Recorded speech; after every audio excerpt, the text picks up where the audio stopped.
show you the drawings. Yeah. Well, So you'll be one of them. I was a reluctant man, to be honest with you. Reluctant I man. was a very reluctant man, yeah. Well, that was interesting. Oh, good. Anyway, so, hello, sir. And what is your name? Brian. Brian Crossland. Brian Crossland.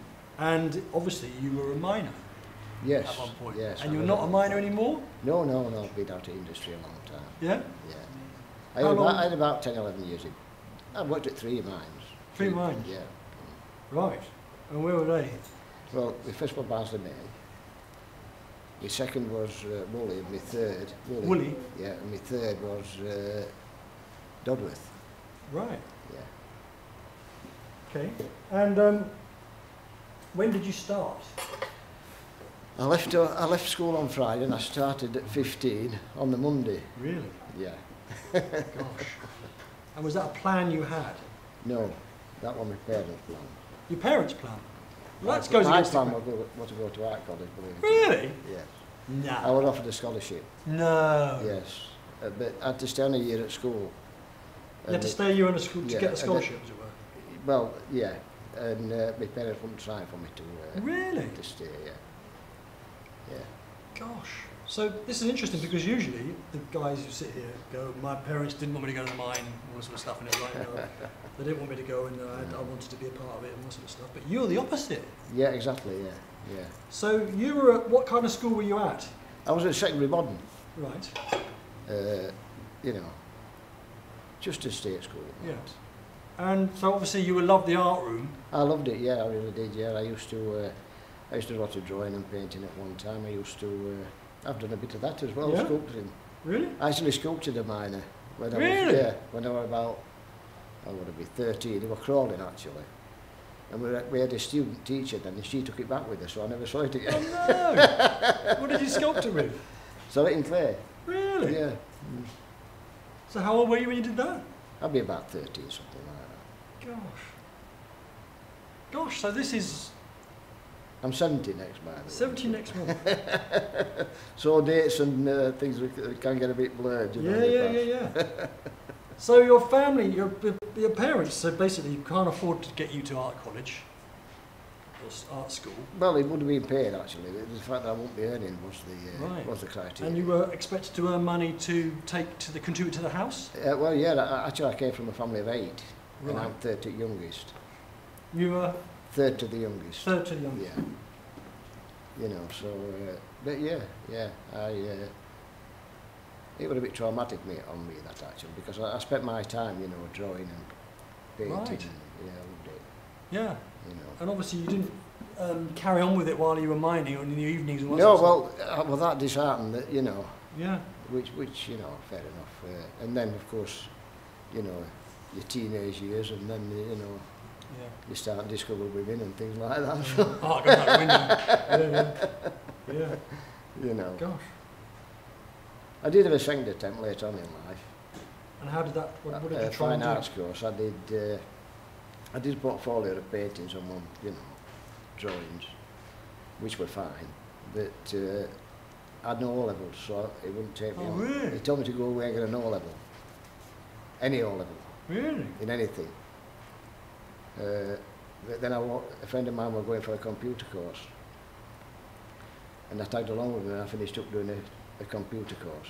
All right. You know. Foiled again. Foiled again. Yeah. Well, it's complicated, really. There's a lot. Yeah, it's fascinating. Fascinating. No, I left I'm a bit stymied by the art, actually. I kind of want to go there for a while. Yeah. Even now, in my attic, I've got loads of paints and Really? Canvases and things. You know. And my intention is, my wife's disabled, by the way, now. Right. So, you know, I spend most of my time looking after my wife. Right. I get 2 days off a week, which Okay. then I go fishing. So. Yeah.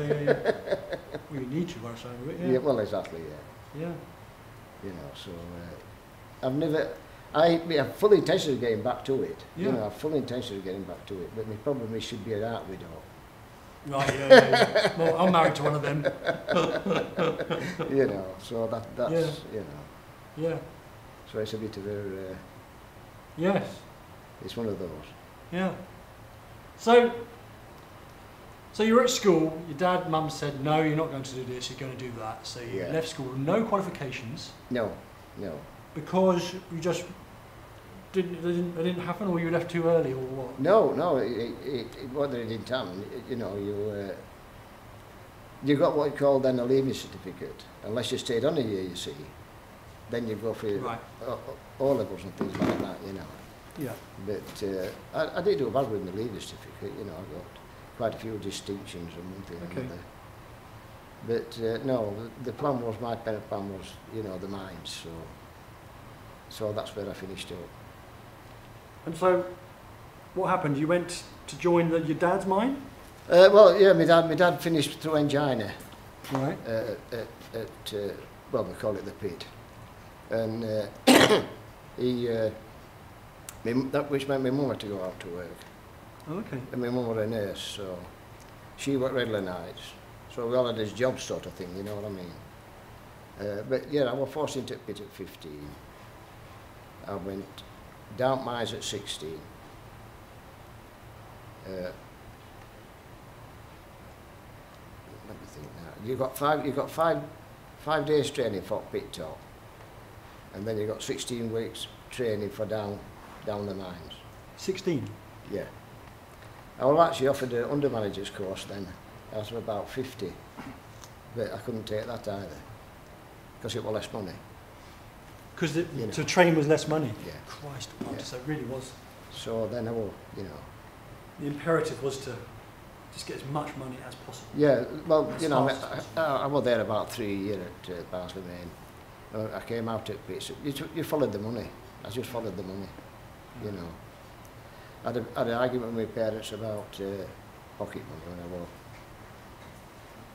nearly 18. I was earning about £7, I think, you know, something like that. My friends were getting about £2 or £3. I was getting what you call 50 pence, 10 shillings, you know, so my dad would have been handy with these, so. Oh, really? So, you know, I left home, lived on Leeds train station for... Really? Yeah. Where? Leeds train Leeds train station? station, yeah, for about a couple of months. And eventually got, you know, this couple took me, well, not couple, this family. And which meant I got an address. Then I could get a job, you know. So hang on a minute. So you left home and you weren't in the mine when you left home. No. So you left home before you got into the mine, after your school. Yeah, but I got in the mine first, and I left. You know, I think I'd left by then. I can't remember now, to be honest with you. Yeah. It was within a couple of months sort of thing, you know. So exact dates, you know. And which meant I could get a job, and which were all right, you know. I've done everything from a bus conductor to a representative, to be honest with you. Yeah. But I came home, my mum was poorly, so I came home and I married me, met my childhood sweetheart. And, really? Wonderful. A bit painful to me, these memories, you know. It's not Sorry? Bit painful? A bit painful to me, these memories. Yeah. Well, don't go there if you don't want to. No, I'd rather not, to be honest with you. We had a guy who had his leg amputated under the... All right, and, yeah. He didn't want to talk about it. So it's like, okay, we'll stop that. But yeah, you know, it's things turned out all right. Yeah. You know. Yeah. In fact, I met my wife when I was 10. Good God. She came into the classroom late. They just moved up to our, you know, where we were, our area at the time. And I'll never forget, Mr. Beardsall, they called him, he says to her, he says, go and sit with Barney, he'll look after you. 47 years later, Wow. well, a lot more, for 50 odd years later, Yeah. I'm still there. Yeah, fantastic. You know. Gosh. So to go back to that bit, you got your address, and then was your job that you got in the mine? No, the job I got there was then I was working at a place called George Bray's actually. I lived just outside the factory with Dead Andy. Right. And I was making the clay for electric filaments. Okay. You know, keeping the factory floor going. I had a separate room, like, you know, where mixers and one thing and another thing. Yeah. And I did that for a few years, you know. Yeah. And but as soon as I came home and married my childhood sweetheart, and then So when you say come home, you come from Leeds to Bradford, Barnsley? to Barnsley, yeah. With 3 children, Right. you know. You had 3 children? Oh, yeah, 3 children, yeah. In fact, John's my son-in-law. Yeah. You know. So everything turned out, you know, fine. But then I went back, we married about, what? No, actually. No, I went back to a bit before I got married. That's when I went to Woolley. You see, dates and that become a bit blurred after all these years. Yeah. I went to Woolley, and I was a pony driver at Woolley Pit. Pony driver? Yeah. So, you're underground? I won at last pony drivers. Wow, yeah. Gosh. So did you have your own pony, or did you just look after a load of Well, ponies? you got various ponies, but, you know, generally eventually you got, you know, your own pony in a sense, you know. I'll tell you a funny story about, I pony drove at Barnsley Main as well. Right. And we used to give what's called Old Jack. Yeah. And he was a plodder, you know what I mean? Because he was steady, the new learned pony driver got him, you know what I mean? And you weren't supposed to ride him, of course, but we all did. And a friend of mine, he got Martin, who was a bit flighty. So at end of shift, like I had to set up before him, you know. And I heard all this shouting and street light flashing, you know. And Martin come galloping past me, right, and he'd fallen off, and he'd caught his foot in his gears, his foot, and it was dragging him down, getting on good. Really? Go on, Jack. He just plodding, you know, I had to get off him and run after falling. Because your horse is too slow. Exactly, He was accident prone, this lad. In screens, what's the same thing, he used to get half an hour on lumps because it was hand filling pit. Right. You know, sorting the coal. Yeah. And we used to pick big things up, you know, like this. Really? Rocks? Oh, yeah, big piece of coal. Used to sort it by hand.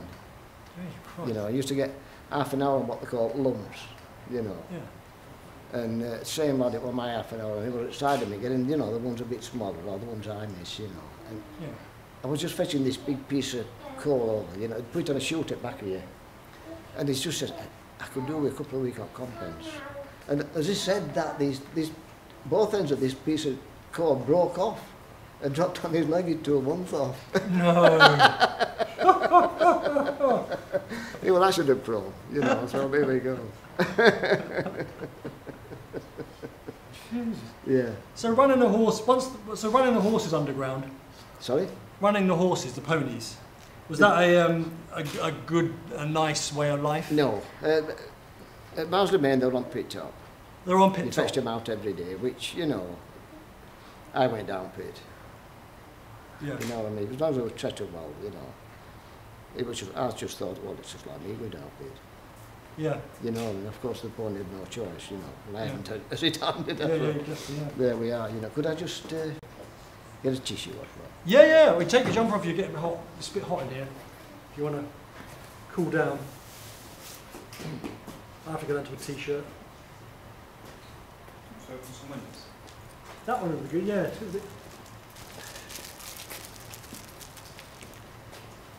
Yeah, I had some good friends, I have some really happy memories, you know what I mean? You know. My brother actually had a cousin killed at Barnsley Main. Really? Yeah. Older cousin, you know. My brother lost 2 fingers at Woolley. No, sorry, no, that one. That was Dudley, yeah. He lost 2 fingers there. But, you know, the friends you made in the mines were friends for life, they weren't, you know. How did very quick with that. How was your cousin killed? Was it, how was your cousin killed? Was it, I weren't sure, actually. You know, I just heard later on that he got killed, you know, so I weren't sure, you know. I weren't sure how I actually met his end, you know. But there was a big explosion at Barnsley Right. years back. They called it Oaks Pit then. Oaks Pit. And there were a lot of miners killed, you know. Right. There's a monument near Barnsley Yeah. to it. It's an angel. And you used to train outside of where that was. They were all blocked off. There's still bodies in there. Really? Yeah. And there's underground training we did outside of that. And the instructors also made a point of showing you that because it was concreted off, they also made a point of showing you that what, you know. Yeah. God, what was the nature of that disaster? Do you know how It was an explosion. was it? Yeah. And how long ago was that? Sorry? What period of history was that? Oh, I can't remember the period of history like, you know. It was maybe about 50 years before, you know, 100 years maybe, something like that. But, you know, there were well, a couple of hundred miners ago, Really? I believe, yeah.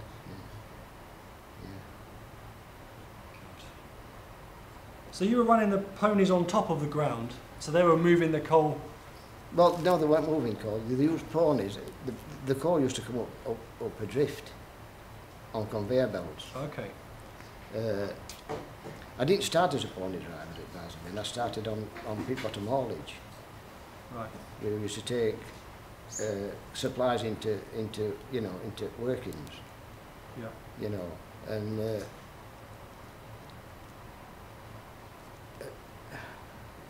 the fact that they came out of it, that's what we were, weren't it? The fact that they did come out of it was, for me, all right, you know, yeah. What they used to take supplies. I used to, when I first got on, I used to take rings, you know, for supporting. Yeah. And I used to, there were no rails at bottom gates, because I was on what they call tailgates, where bad air came out, you know.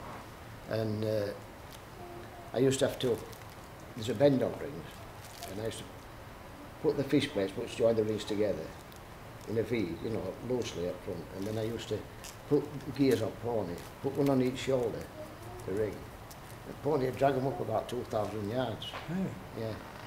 You know, that was my first job at pony driver. But I did all sorts, you know.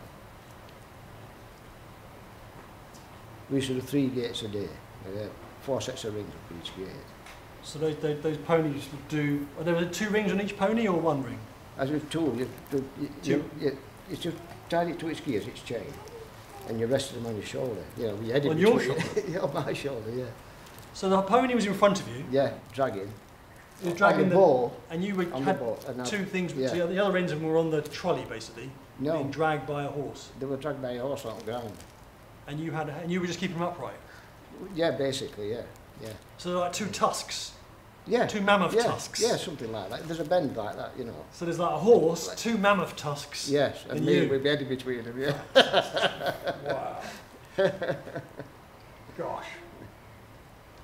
Yeah, Wow. And what sort of weight are they? They're well, the bender, there were 11 by 8s and 13 by, so I forgot the actual measure, 13 by 12s, I think. The 13 by 12 were you know, really 13 heavy foot. duty.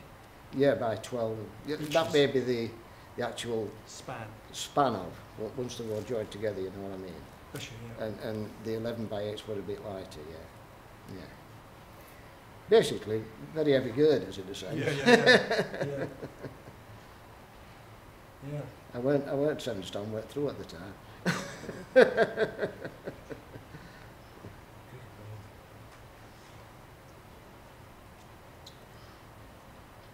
And then so from there you were Things get a bit major after years, you know, as years go on, you know what I mean, dates and accidents occurred, when they occurred and one thing and another, you know. But yeah, I finished up then at, well, you know, after I got married, just before I got married, I finished up at Woolly Pit. But I had a pony called King. Pardon? I had a pony called King at Woolly Pit. Oh, you kept on running ponies in all the different pits? Well, no, Dodder didn't have ponies, they were out by then. Yeah. Woolly was the last one in Yorkshire to get, if not England, you know. Really? There were some in private bits. Yeah. And he was a character looking, you know. As soon as I say you weren't supposed to ride them, but we used to do, you know. Yeah. There were a set of Vados up way back to the stable. They were underground. And I used to have to let the lads set off before me, because we all said a couple of bob, you know, get to the stables first. It was always me. They were really hard to open, these air doors, really hard to open. Well, when B and King got there, they'd all be struggling to open these doors. And King used to put his head against it. Oh, really? Against a set of 3 doors. And I used to tuck my knees in, with his collar, put his bag here so that door would catch him, and get my head down and I'd be through. You Just know, barged his way through the door. that door up, big that door then, you know, and follow. You know, and then all the way through all these Really? So you yeah, had a... oh yeah. But once he got to the other side, the new stables weren't far, they were holding him, you know. Really? Like Just a ran race. him He around? was biggest pony in Pete, you know, really, he was a big pony, yeah. So this is all underground, in Yeah. the dark, Yeah, with your helmet on, with my helmet on, yeah. and the only light is your helmet light, Exactly. and you're bent down behind a horse, Yeah. and going whoopee charge No, into they that didn't door. have to do that. They didn't have to do it. He just headbutted- He knew stables. He shoved them open with his head. So he just headbutt the doors open He shoved them open. He put his head against it and shoved. and shove. Yeah. He knew stables were on the other side, so that's why we were interested in. And there'd be a whole load of guys behind you on their exactly. horses. Yeah. Really? Yeah, that's true stuff. Yeah. Fantastic. Yeah. God. So how many horses would there be underground at that point? I think there were about half a dozen at. Yeah, about half a dozen at Woolley. And about 8, I think, at Basley, if I remember right.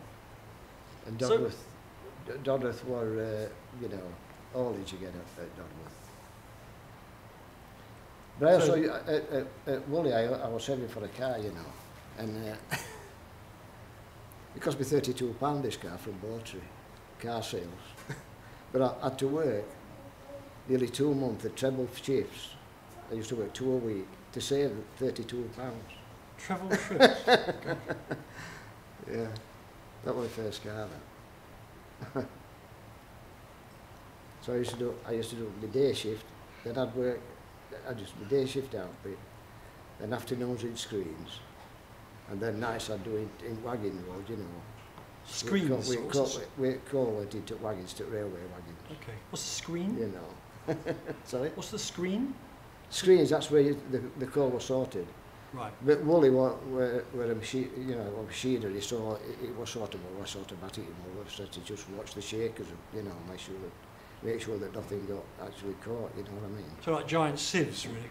Well, yeah, sort of, yeah. Yeah, you could describe them that way.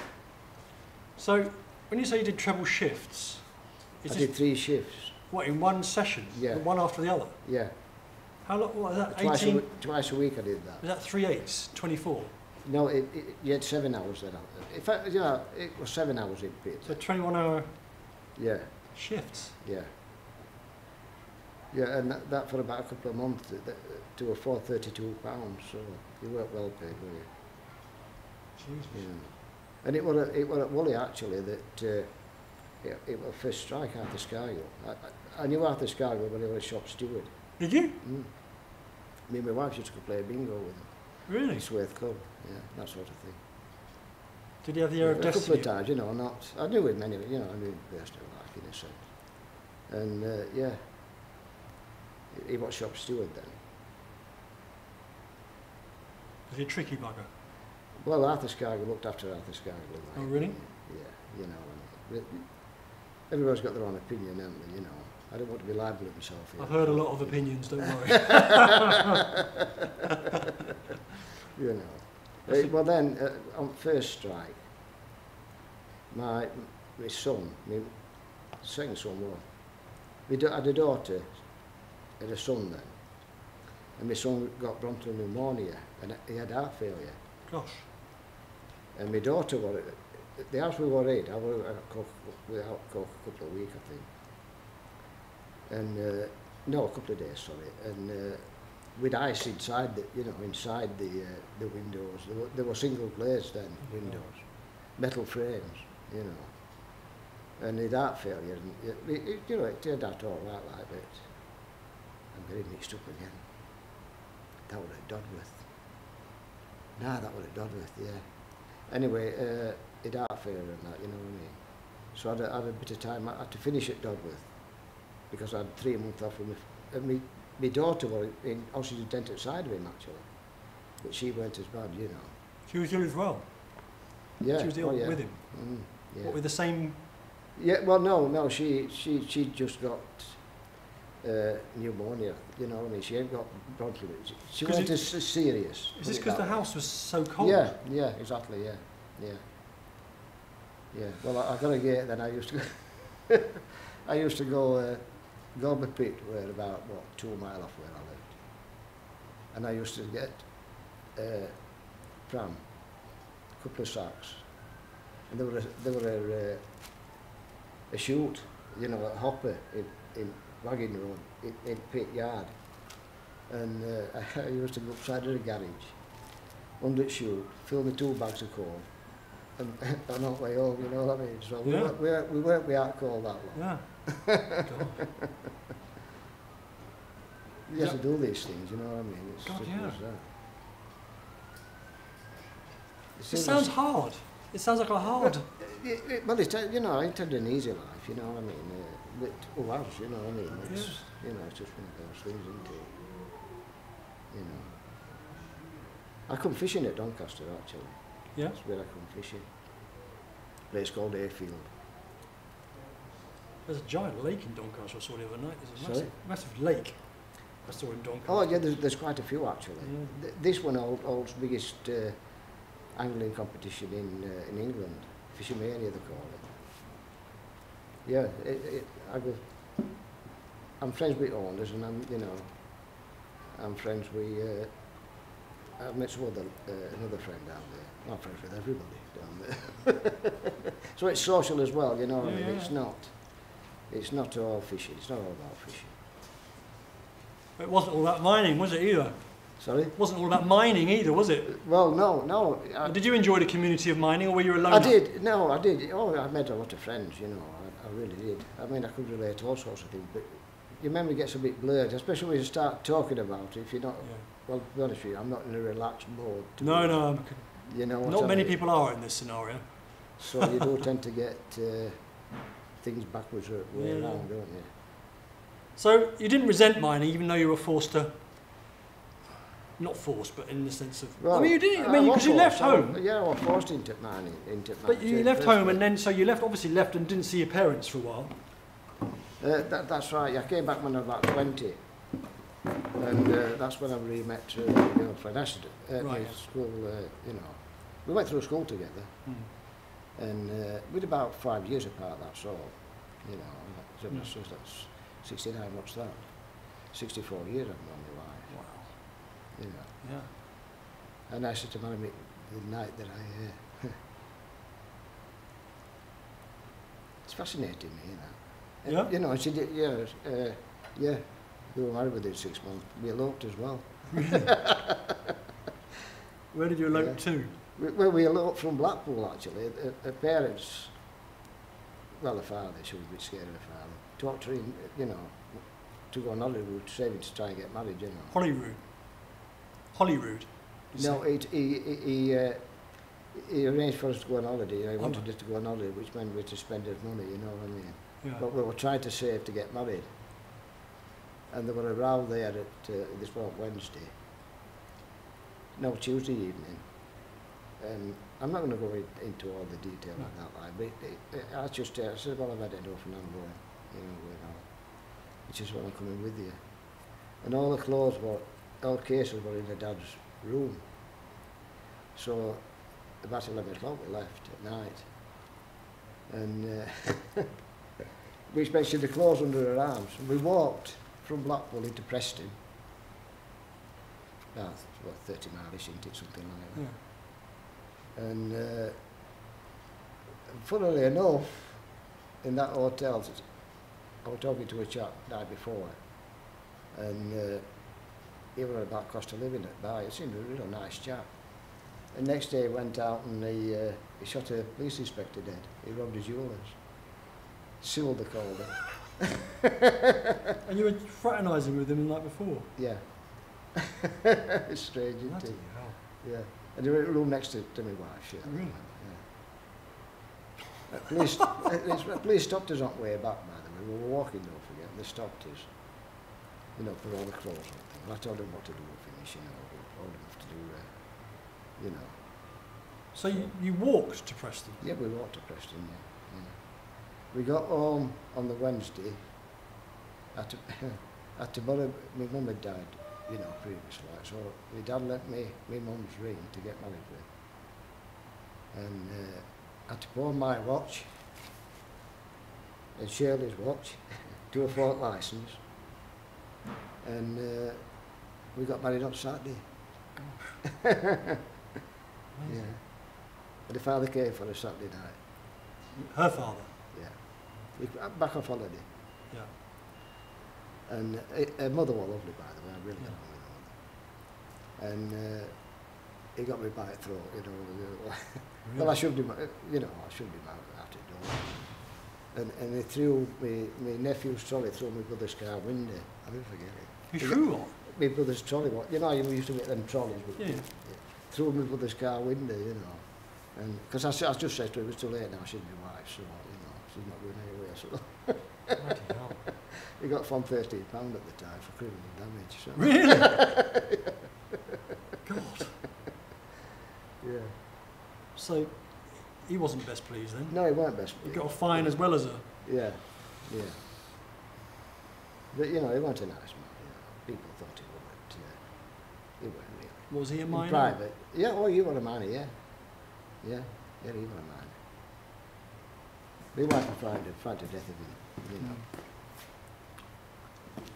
But I suppose that's what it was like in a lot of, you know, Yeah. homes then, you know. It was different to what it is now, a lot different.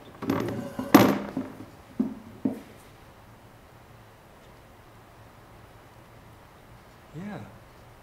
So it's funny, it wouldn't go... It was quite violent, really, your sort of... Well, at times, yeah, definitely it was at times, yeah, definitely. You learn to defend yourself, Yeah. tell you that.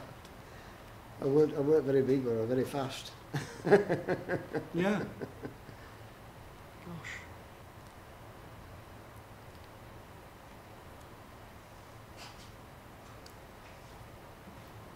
Do you mind if we just have a look Sorry. over here?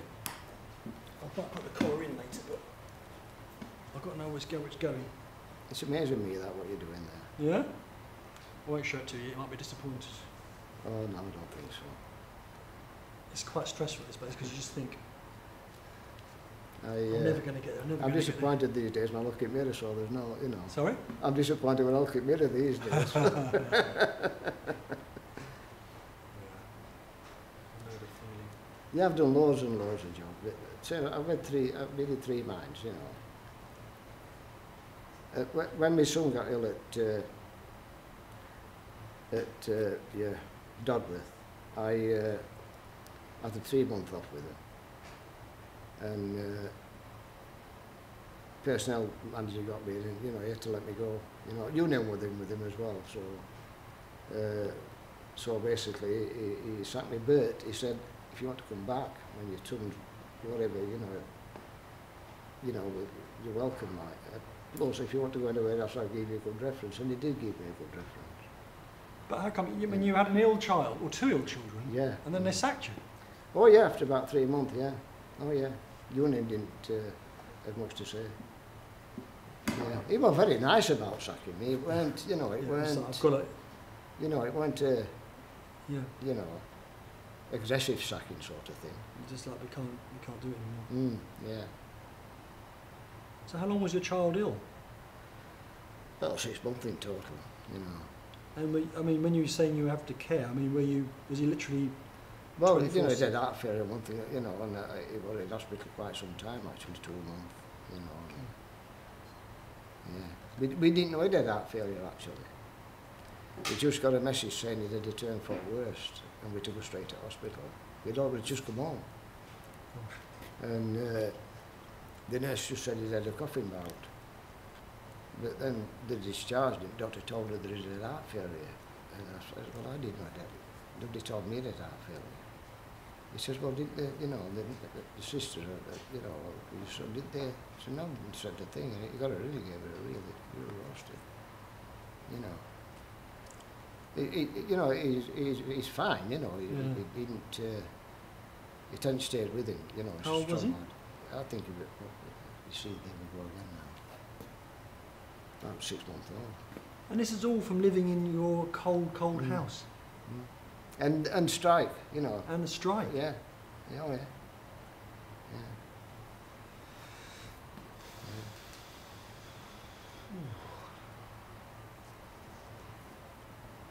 So, obviously the strike... It's not that big, my nose, is it? Not yet. No, I'll refine it. It'll be refined. I'll build up the rest of your face to know the I haven't got 2 ears yet, don't worry. No, there we go. I try and start with the eye sockets. Oh, I see, yeah. And the forehead. Yeah, And then come down to cheekbones. I see, yeah. And then I'll start trying to do profiles. All right. And the way your head sits in your neck is Yeah. going to be very important later on. Have you heard the story about Beowulf from Grenville, I suppose, yeah? Beowulf from Grenville? Yeah, there's been films about it as well. It's a Nordic tale. You know. Yeah, I know he is. I haven't Yeah. heard the story of... What is the story? Well, the story is that this monster comes, you know, and always attacking this. Oh, yeah, yeah. That's all. The famous poem. Yeah, it's a complicated one. But Yeah, yeah. the Mr. Beardsall, he had us making models, you know. And I made a model of this Grenville, Oh, you know. And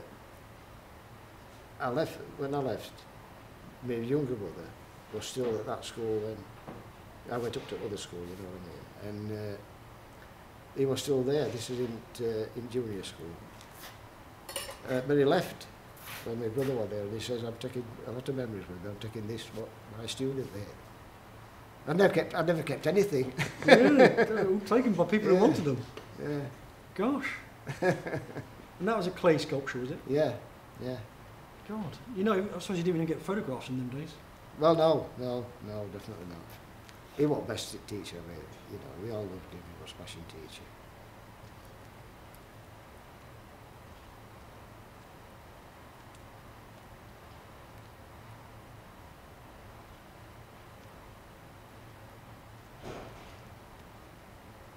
There's a lot I don't really want to go into, you know what I mean? Yeah. I'm trying to skip a lot of things. And You go where you want to go. Don't worry about it. It's not supposed to be a painful situation. well, you know, it can be, you know. Yeah. Yeah.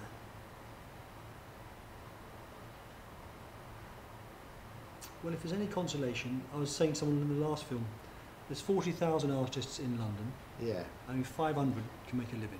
Oh, yeah, well, that's So, fair enough. It was never going to be easy. Oh, I understood that, you know, but it's a passion, isn't it? Yeah, yeah, You know, as well, isn't it? You know what I mean? yeah. Well, when I said that it did me a favour at Dodworth, by the way, because I went with my brother to Lyons Bakery at the time. He was going for an interview. And I thought, well, you know, I'll see if I get a job. This is where he gave me a good reference, you see. Well, my brother didn't get a job, but I did. And I made one move. In fact, I started forklift driving. I went into engineers, and I doubled my wage. And in 1976, I was fetching on £500 or £600 a week. Really? Yeah. Forklifting? No, in engineers then. Right. Yeah, I moved into engineers, yeah. So you suddenly... I'm an handyman greaser, my thing was to assist fitters and look after machines, you know, oil and gearboxes and all that, you know what I mean. I was living there, by the way, to earn that money. Living where? At work. Really? In a sense, you know. Yeah, I see what you mean. I mean, 2 years I didn't have a day off. Good. And this was, you had a family at this time? Well, exactly, yeah. But then my wife got ill and had to take voluntary redundancy, you know. Right. How old were you when you had to do that? Whew, blimey. Now you're asking me something. Well, my wife lost use of her legs altogether. She was in a wheelchair over 2 years. I had 3 small children, so, you know. So your kids were small? Yeah. So, you know, family comes first. That's yeah. You know, money comes second. You know, Yeah. And been in a few good years, you know, after that. Well, not good years. I mean, she'd be disabled since, like that. She lost her legs? She lost use of her legs. No use for legs? Yeah. she had what they call a laminect. She had a burst cushion, you know, between this one burst and affected her nerves, you know what I mean. A cartilage, you mean? Yeah, the cushion that's between the spines. The disc. The discs. Yeah. Cartilage between the discs. It is the disc, isn't it? Yeah. They call it the disc. Yeah. Burst, and so what the spinal fluid came out? Yeah. Yeah. Yeah. So her nerves got trapped, and she did what called laminectomy to free her nerves as well. So to take some bone away as well, you know. Right. And of course, there's no cartilage between them then, you know. So. It's been bad for her. Now she's back in wheelchair now. No, she can get around the house, you know, with crutches and any distance where, you know. Yeah. There's a crutches and walk. We've had a stair lift fitted and nothing, you know. Yeah. I'm still renting, but not a council house. It's a association house, nice house actually.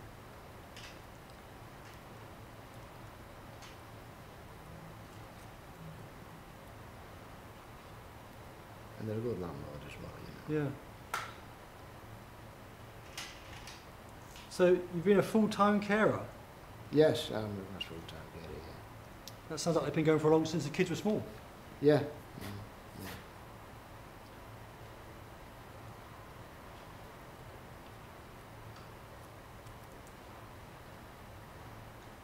That takes some doing. Well, you know, I mean, cooking and things like, I mean, I was doing that when I was a kid, you know, with mother being on nights, we ordered as yours, mine was shopping and cooking, you know. Yeah. Well, in a sense, it's your job now, isn't it, I suppose? It's my job, exactly, that's it, it's my job, yeah. I don't resent it at all, you know. No, you're good. That's where life goes, you know. It gets me down now and again, I think, well, we're going to for dinner today, you know. Yeah. You're not being the only one. It's coming up with different ideas, that's the problem. Yeah. I'm not a bad cook, you know. No, but I'm a quite good cook.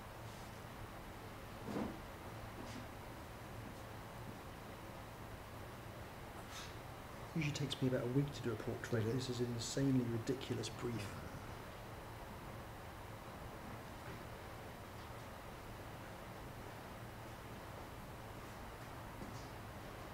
I've got an expressive face, haven't I?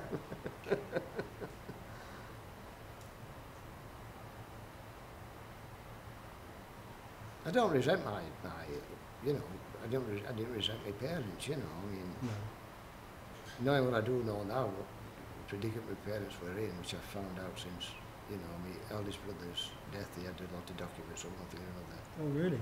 I quite understand, you know, the situation, which then I didn't know, you know, Right. They never told us anything. Well, I suppose there's pride, isn't there? Pride involved. Exactly, yeah. I mean, my mum had a terrible childhood. Really?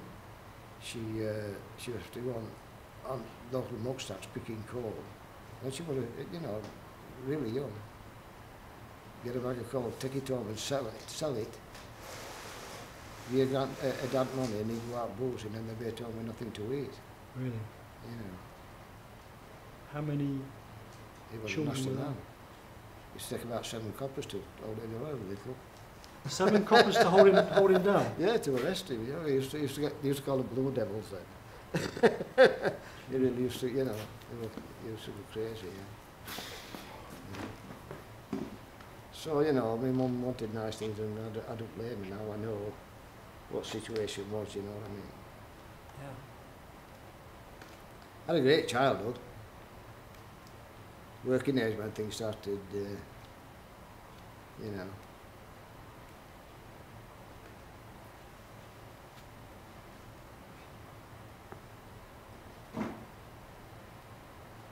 So, are you in touch with all your brothers and ones? I mean, Oh yeah. Well, I've lost 2 brothers. I've lost, in fact, a couple of years ago.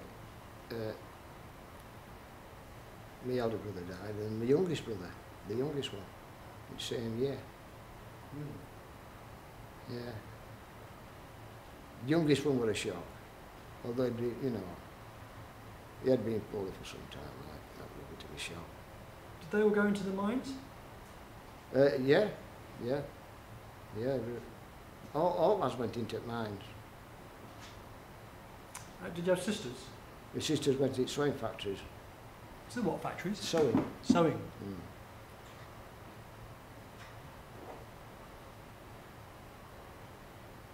Mm. You know, we're a mining family. It's as simple as that, isn't it, really? So does that mean your parents have had quite a few incomes coming in from? Oh yeah, they did, yeah. Do you think that? Do people have that amount of kids to sort of supplement their incomes later on? Do you think? Well, I don't know. I think there are lots of big families then. You know, it's not. One-parent families were found. You know, there weren't many one-parent families then. One-parent families, no. No, definitely not. But there were a community then as well, you know. I mean, I remember me being held back at school, at infant school, headmistress. She said, I want to see you after school, mate. She waited till everybody had gone. I thought, I wonder what I'd done wrong. And there was this great pile of clothes, you know, wrapped up in a big sheet. And I had to drag them home for me to take home, you know what I mean? Gosh. But then that was safe for everybody. Yeah. That's, you know, well, not everybody, but a lot of people, you know. But you know, I had a great childhood. We were looked after. My mum had a baking day. She'd bake from, 6 o'clock at morning, 12 o'clock at night, you know what I mean, baking day. And yeah, we had some, you know, had a good childhood. Can't fault my child, although I kept out at Wales. My dad used to, like, you know, give us a crap now and again. You didn't know when you had him. You know, I didn't look at him twice. That's the fact, that's the truth. Yeah. He had his good side, he weren't all bad, of course. Yeah. And I used to go and all, and you know, I would get a crap because if I didn't go, and he caught me, I'd get an even bigger one, so.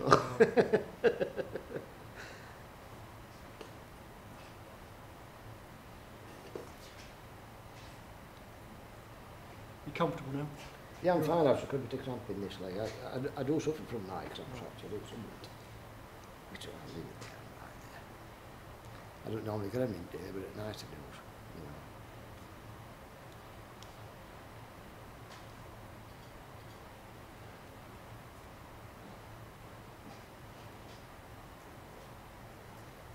My brothers used to collect eggs then, you know. Used to be able to collect them, you know. And I've known maybe dangled over a quarry because I was lightest. My older brother with rope round his waist, sat on top, and my brother lowering me down, you know. to get the eggs? To get the eggs. Where were the eggs? In Cliff Face. Cliff Face? Yeah. What are you talking about? What sort of eggs? Kestrels then we were down. You're talking egg, not eating eggs. This is. These are to collect. You could collect eggs at one time. Yeah, but you're not eating. You're not getting gulls' eggs off a cliff. You're getting kestrels' eggs to collect. To collect. Yeah, all sorts of. So you were lowered down the cliffs. Yeah. On a piece of rope. On a washing line. Bloody. Joking. Yeah, it's right. Really? Yeah. We had what they called a wash house. It had a sink in it. They're always newts and frogs and really all sorts of things. Yeah. So I mean, it wouldn't be a kestrel in a cliff, would it? It would be a. It was a kestrel. Well, it was a bird of prey. You know, I can't remember exact thing. And so, where would these egg collections sit? They used to keep them in boxes with cotton wool in bottom.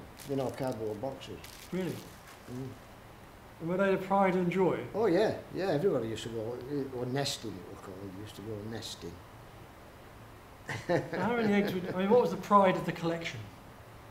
Well, I can't remember really. I suppose they were, and coots eggs were you know, or even swan's eggs. They were. Bloody hell. Yeah, you know, any egg you could. You know. So, would there be a moment your dad would go, all right, we're going to get, there's a season obviously, you get one side, well, you get a couple of weeks. It was us kids that used to do it, my dad didn't. Your dad didn't do it? No. So I suppose you'd be waiting all year for the spring. Oh yeah, yeah. Oh yeah, everybody used to, you know, get best collection. It was a good thing it was stopped actually, you know. Well, it sounds like it was almost industrial.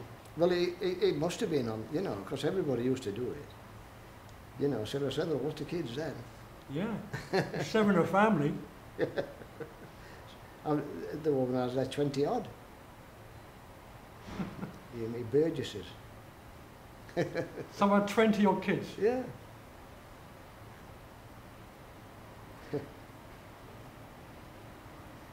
The 2 4-bedroom houses put together, you know what I mean? Wow. I doubt that was enough. I mean, me and my wife and Uncle Barry and Auntie Shirley took all the kids on the estate, on our estate. There's only 2 cul-de-sacs. And you know, they're forever knocking on the door for biscuits or anything like that. I love kids, you know, I've always been used to kids, I've always had kids into all my life. I take 3 now to Taekwondo. Oh really? Yeah, well, my son-in-law runs Taekwondo. Oh, of course he does, yeah. And I take 3. I've been taking one particular lad. I used to take his mum all over when she was little. I took her in hospital when she had him, I've had him ever since.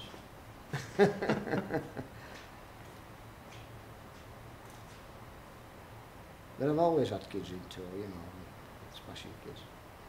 Another funny story on another kid, which has been around for rationing me about 6 years old. They're still rationing then. 54, I think it was, something like that. Still watching, sorry? Rations, you know. Rations, for war. right, yeah. And we'd been down to Crossland for some rations, and there were a railway bridge, went to this railway bridge up way home, and the train stopped at top of railway bridge. The driver shouts down, "You want this here, missus?" He said, "I've always took it with train." My mum says to me, "Get up that bank." And its ears over my shoulder, and its feet were tearing. What was it? Hair. A hair? Its feet were tearing up floor. There's a bloke calling from a train. Yeah, the train driver, yeah. Yeah, he's got head with train. He was in pot same day. First, rabbit type thing I ever tasted. I'll never forget it. So was there much meat in your life? Sorry? Much meat? Oh, yeah. Same as I say, we're rationing time, so, you know, then, we were looked after meal. You know, so we never wanted for anything to eat or anything like that. Because keeping 7 people, 8 or 9 people fed is... Yeah, well, 10 really, 8 kids and... Yeah, 8 kids. Mum and Dad. Yeah. That's tough. Yeah. I mean, a hare wouldn't last long. A hare No, would feed, what, 4 at best? Well, no, it fed it all. Did it? Oh, yeah, with plenty of carrots and onions in with it. Yeah. So some potatoes and it was basically a stew? Exactly, yeah. Hare, jugged hare. Yeah. Yeah, it was... don't forget that. It's amazing that the guy gave it to you. Well, exactly. Yeah, but, you know, he was in work, you know. Yeah. It was just where my mum said, "Get up that man." I still remember my mum's divvy number for Cork divvy. Really? 90705.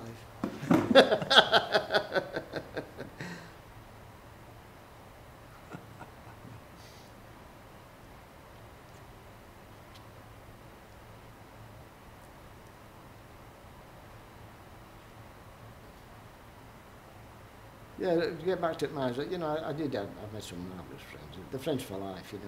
Yeah. And I've had some good times when you were at it. Did you ever resented it. Did you have a favourite pit? Yeah, I think Marsley Main was That's your first one? The first one, yeah. Is that because the work was best or the people were best? Well, it was local as well, and the people that worked there I knew locally as well. You know what I mean? I mean, I lived about, half a mile away from Pete, you know, so. Yeah. And everybody around me worked it more or less same bit. So were you very sociable? Oh, yeah. Was it a drinking culture or? No, my parents didn't drink, you know. the occasional sherry at Christmas. You know, get a bottle of port and a bottle of sherry at Christmas, and that'd be. Yeah. My father actually, they built a club. You what? They built a club, a working man's club near us. Really? Yeah, well, we moved up to a new house, you know, a new 4-bedroomed house. From bottom of Kendry, where we lived, to top of Kendry. And they built a club there. And my father was actually first member, and he didn't drink.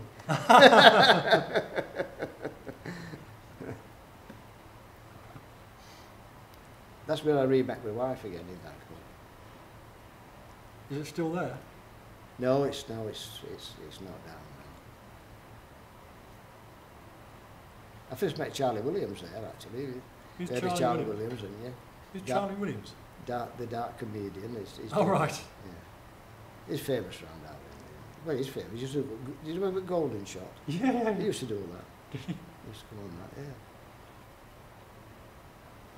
So, your experience of people like Scargill, where he was in the Barnsley, Maine, was he? No, we were at Woolley. Right. At Woolley, yeah. And was he a lifetime miner, or did he go straight into the union, as it were? Well, I didn't get that involved with him, to be honest with you. You know, he was a shop steward at Woolley. He went where he became that. You know. We occasionally sat with him in Swaith Club, you know, playing bingo and that with my wife. Was he a funny guy? In fact, I saw him a few months back. Did you? Out of the shop, yeah. And he nodded, we just nodded to each really? other, just carried on, you know. Does he keep a low profile now then? Well, I haven't seen him for a few years before that, so, you know. Quite a number of years, actually. But there was instant recognition on both his parts, when we, you know. Yeah.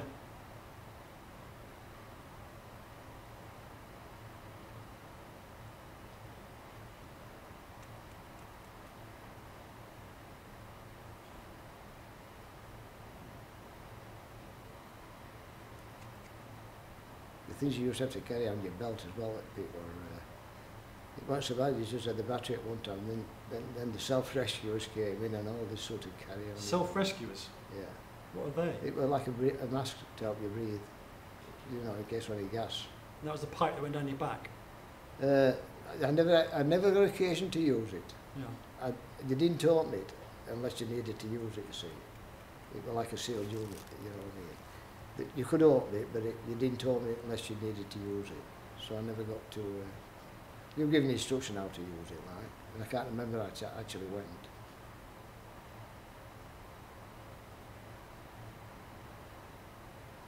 So did you get to work at the cliff face? Well, at Barnsley, I'm filling pit.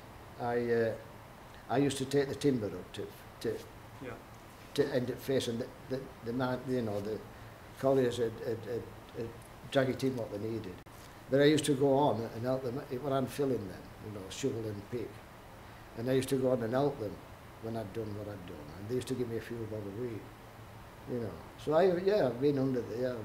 Was it a good seam? Was it a high seam? Or well, I was in winter seam, which was a cold seam actually. And they were, if I remember correctly, the best coat was Devonshire then, because it was solid, you know what I mean. Devonshire? Yeah. If I remember right, the Devonshire seam. Right. There were different seams, you see.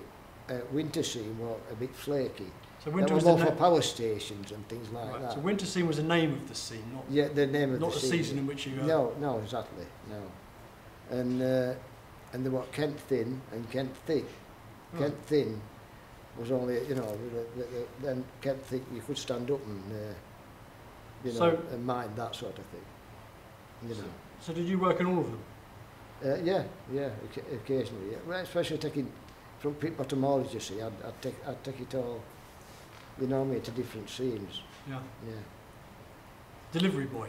In a sense, yeah.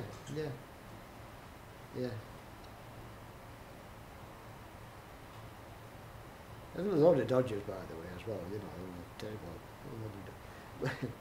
If I were afternoon shift, I used to take a pony that had been on days. Well, that meant I had to give it an hour's snap before I could take it down pit, right? And so I got down pit, it was set 2 o'clock, just for the sake of argument. It took me a while 3 o'clock to get where I was working. And Pony had to be back out at pit for 6 o'clock. So much better left to set up back at 5 o'clock. So, you know. Failing that, I go find an old piece of brass couplings, Hummer used to call them. And deputy gave me, I'd done my work by the way in the meantime. Make sure they're all timber where it was, you know, things are not where they wanted to go. But he used to give me a note that to take it out at pitch, so I never got home later than 8 o'clock at night. You know. Was showering at home, sat at home. You know. Sounds like a good life, it's easy, better than mine. Well, you know, you've got to find these dodges, haven't you? Yeah. You know what I mean? Especially when you're young, you know, I mean, you're into everything, mate. Yeah. Failing that, I'd come up drift. I'd drift belt up. You know. Drift belt? Yeah. What's that? Well, that's what coal used to come out. It was with it. Oh, right, yeah. Yeah, I'd ride that up, you know, and come out that way. Oh, really? Just sit on it? But highly if you weren't bothered, I mean, I'd give one at miners, you know, and we checked it, hand in, and they'd hand it in at what they call it. Oh, really? So you just come out literally with a coal onto the lap? Yeah, exactly, yeah. Really? Get off So you arrive on the surface? Yeah, get off at top and go on a tub? Yeah. And they've checked you out with your, what were they called? Checks. Checks and motties? Yeah. You used to get 2 checks. You used to have one in when you went out, but you used to have your round one, and the square one you kept handing at the top of the shaft when you came out. Then you were, you know, they knew where you were, sort of thing. Yeah. And I, you know, so miners would put me that in, and I'd be up drift. So.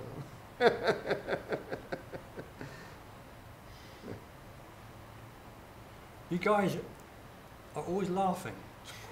Me? There's a lot of laughter lines in there. Well, yeah. Well, I'm 70-year-old Yeah. in a couple of months, so, you know, you've got to laugh at my age, haven't you? Yeah. That's where I've always been a jolly type person, anyway. I appreciate a good joke as well, if it's at my expense, you know.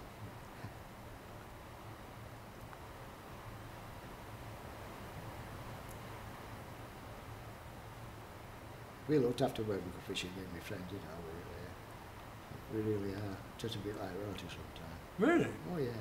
Who treats you like royalty though? Well, the owners and I'm talking friends with the owners. You know. Multi-millionaires these. Right. Okay. They'll buy ahead of you. But down to earth, you know. Nice. Yeah. In fact, Noel's been on a couple of television shows. Now. 1 hour ago. Ah! Cup of tea for you, Graham. Oh, cheers. Cheers. Yes, please, I would. Busy Yeah. eating wax. It would be nice. It's a bit tough. Whew. 1 1 hour. Do I look better looking on that, then, do you think? It's coming on, Graham.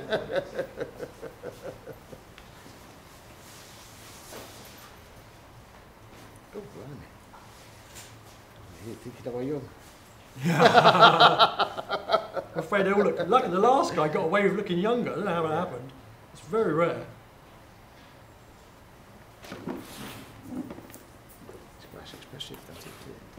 I think that's also a brilliant already, to be honest with you. We've got an hour to go, so let's hope I don't ruin it.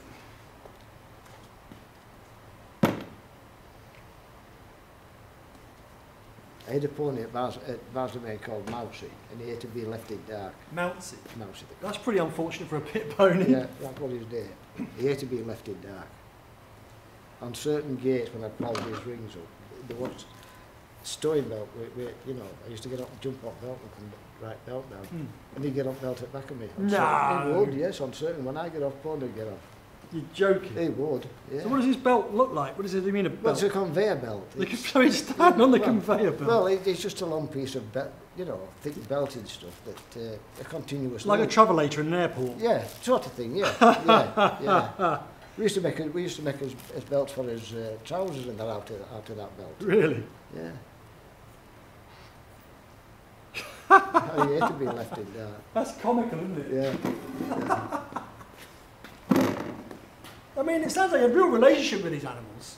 Oh, it was at times. It really was. Yeah. And I had another one. Martin, I think they called him. And if you didn't tie him up while you started eating your snap, right, he'd come and he'd knock your helmet off, so that while you're fiddling for it, he'd be eating your snap.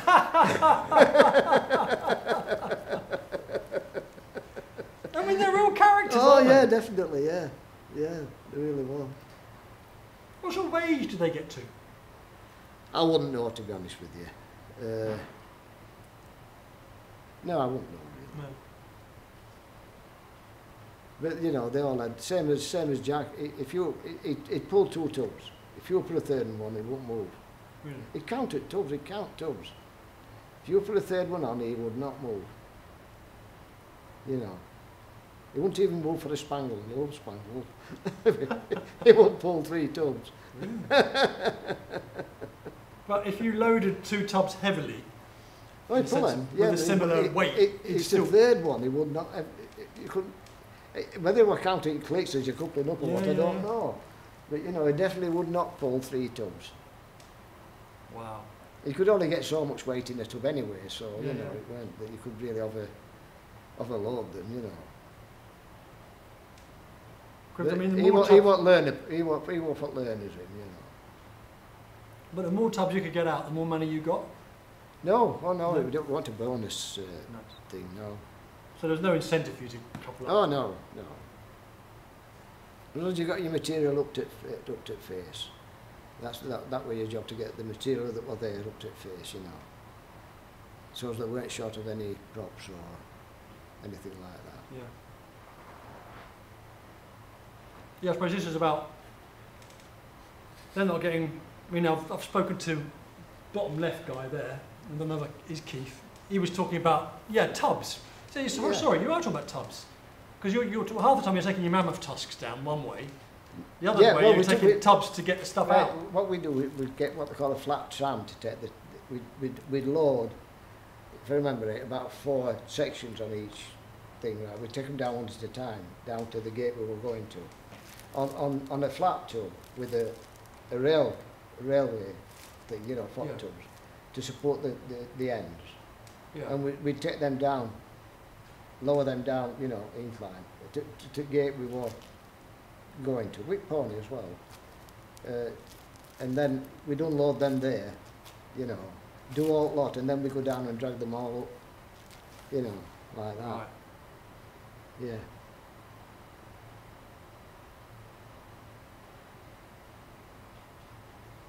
There were 2 of us for that. Yeah. 2 lads. Yeah. Mm.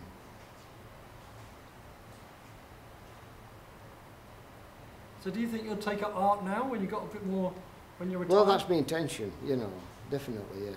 Yeah. Do you seek it out? Do you go to art I galleries? well, I actually did a manpower's course at college, you know, before I got into computers. And in fact, I build computers now as well. Really? Yeah, I've got 10 at the moment. Really? They do go, you know. Really? Yeah. Gosh. So I'm self-taught. I went at college. It was programming I was doing, you know. Right. Yeah. But where was I? Yeah, I took a manpower thing, and I did art lessons there as well. You know, that was my choice to do the art lesson. Hmm. I used to do it in my dinner time. Wow. Yeah. But I do fully intend getting back to it. Yeah. I used to help edit school magazine, you know, and things like that, and do sceneries for Really? plays and all that sort of thing. I wasn't very good at maths, because No. I used to get out of maths lessons to go and do. Yeah. I've done A-level maths since, you know. Well, I haven't got an working- A-level maths, but Really? I've done A-level, you know, maths as part of computing, you know.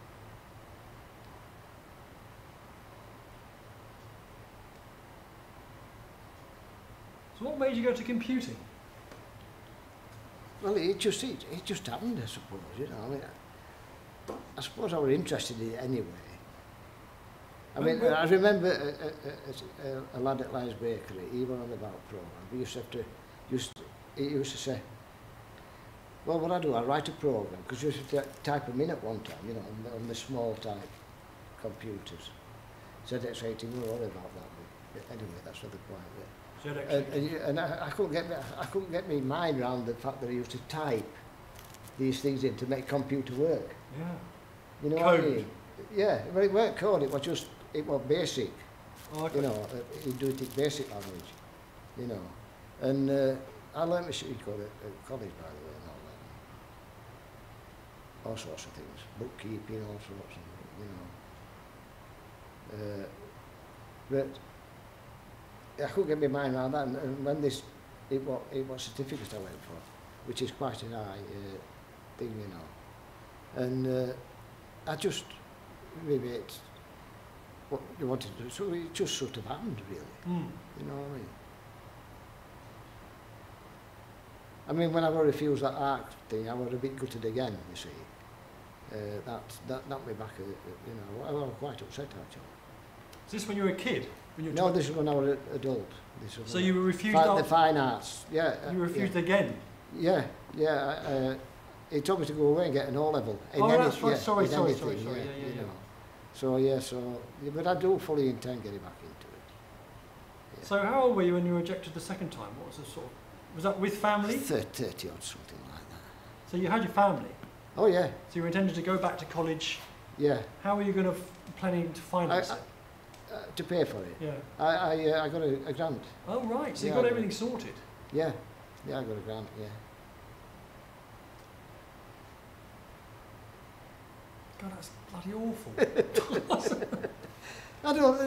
I'm not bitter about No. it. You know, it's just the way things go, you know. Yeah. I mean, I weren't brought up to be, I think I'll call it tenacious, because you weren't encouraged to. Right. You know what I mean? Yeah.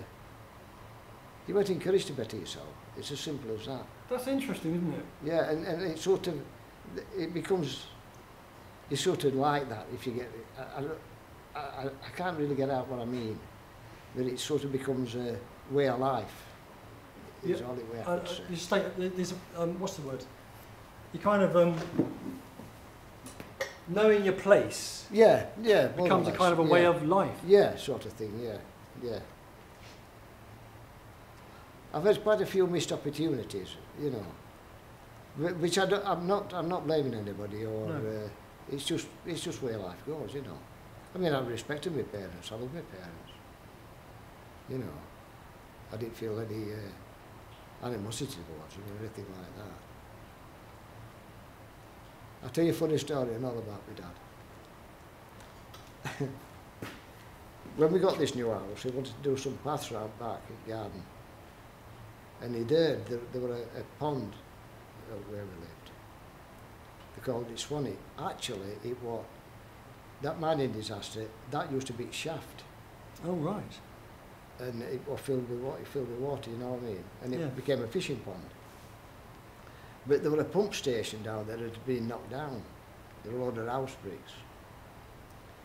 And my dad says to me, thinking I'm only about 2 stone worth through, he used to make these big barriers, a big platform, All right. big pram wheels, the old prams, Yeah.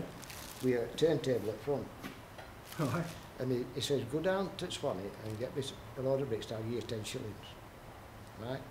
Now this down at Swanee is like that. Yeah. The hills, are you with me? Yeah. And I'm talking a long hill. It took me a week to get him all these stones, all these bricks.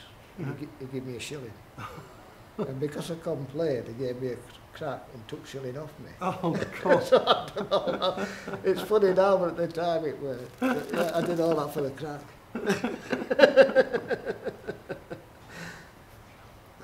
What did he want the stones for? So he wanted to build, well, there were bricks, house bricks. Oh, bricks. Oh yeah, of course. Yeah, he wanted to, they used to build paths, you know, in gardens Yeah, yeah. at one time with those, you know. Stand them on edge for trimming to going down edge of path. Yeah. Yeah. Quite a character we had at the time. Did you have a sense of humour? At times he did, yeah. Yeah. I mean, he got a stereogram. And you had to take arm off, mono arm, and put stereo arm in to play a stereo record.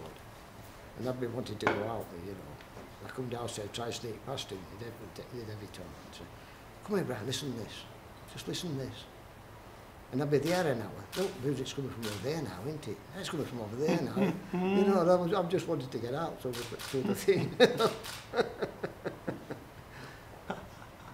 The magic of it. Oh, yeah. And he had a tape recorder, 8-track tape recorder. Gosh. He thought world of it. What did he do with that? Well, he just used to copy music on it, you know. 8 tracks? 8-track, yeah. That's one of those mixing ones, isn't it? Where you kind of... Well, I you know, I don't know, it's just one, an 8-track tape recorder. His favourite artist was Frank Highfield. He used to try and yodel like him as well.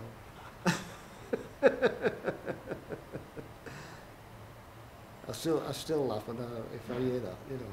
What, Frank Highfield? Frank Highfield, I still laugh.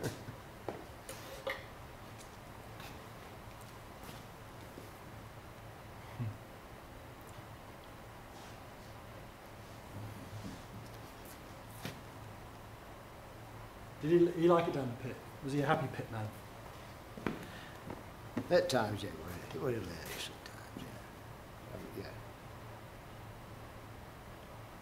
There were that much stuff went off, you know what I mean? It's really was hilarious. I mean, I used to ride them down as well, you know, the Dundee site. I mean, I'm thinking when I'm 16-year-old, you know, I'll be up 40 singing way out on the range, you know. Dundee site for miles sort of thing, you know what I mean?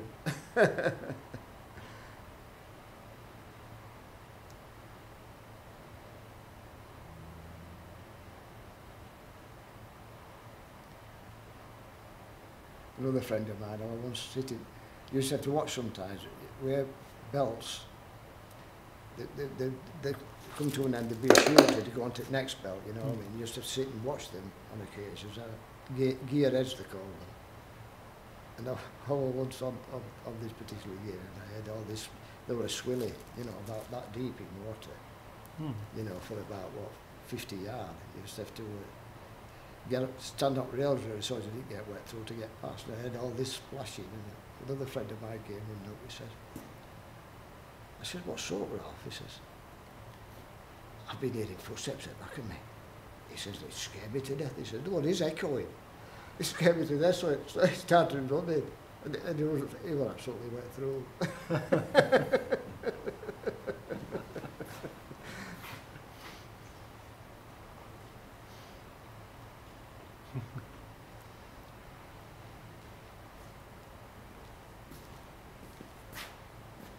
I used to come up the belt, you know, out at pit. Well, he used to come up with me as well. So we used to would take all off, you know, back of us, so we wouldn't. Because we went over a chute, we used to ride over a chute. Really? Yeah. And I thought, well, he's got to sort of disappear. And I went on the right on top of me. He got his foot caught in shoes. Really? We were all right, because we, you know what I mean? And Gary and I'd sort of stopped thinking, you know, because he's on his journey type. When you say you travelled over the chutes, you mean you travelled over the drop? Yeah, yeah. I've got edge belt onto the next belt. A long chute, yeah, you used to slide that chute. Sounds like the best fun of the day.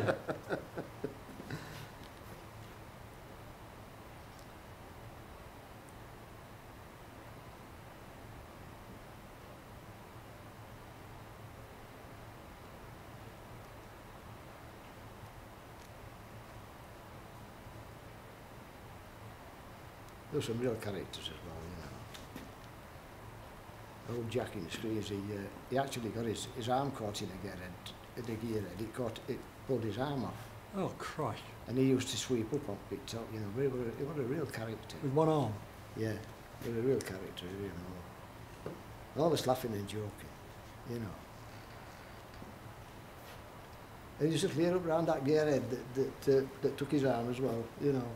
You what? You used to do what? Sweep Clear up? up round that. Used to sweep up round it where he lost his arm? Yeah. Jesus Christ. And there were other foremen nobody liked him. You know. And he was going to cross this bridge across a belt. And the bridge broke and his feet went through it. And he's running up belt, you know. He had to run up belt so they didn't you know. Like a travelator. And he was running there, nobody stopped now. Left me there for about half an hour. What, running on the spot? Holding onto you know, onto the bridge. He weren't like that chap. Oh, God. Another thing I'd do with him as well, somebody'd eat a fish plate up in fire, you know, there'd be a fire in the screen. Eat it up, put it back up belt, because he used to take all the scrap off, you know, little job, you know. And of course when he grabbed this thing, it red hot, you know. Nobody admitted to it, of course. Yeah.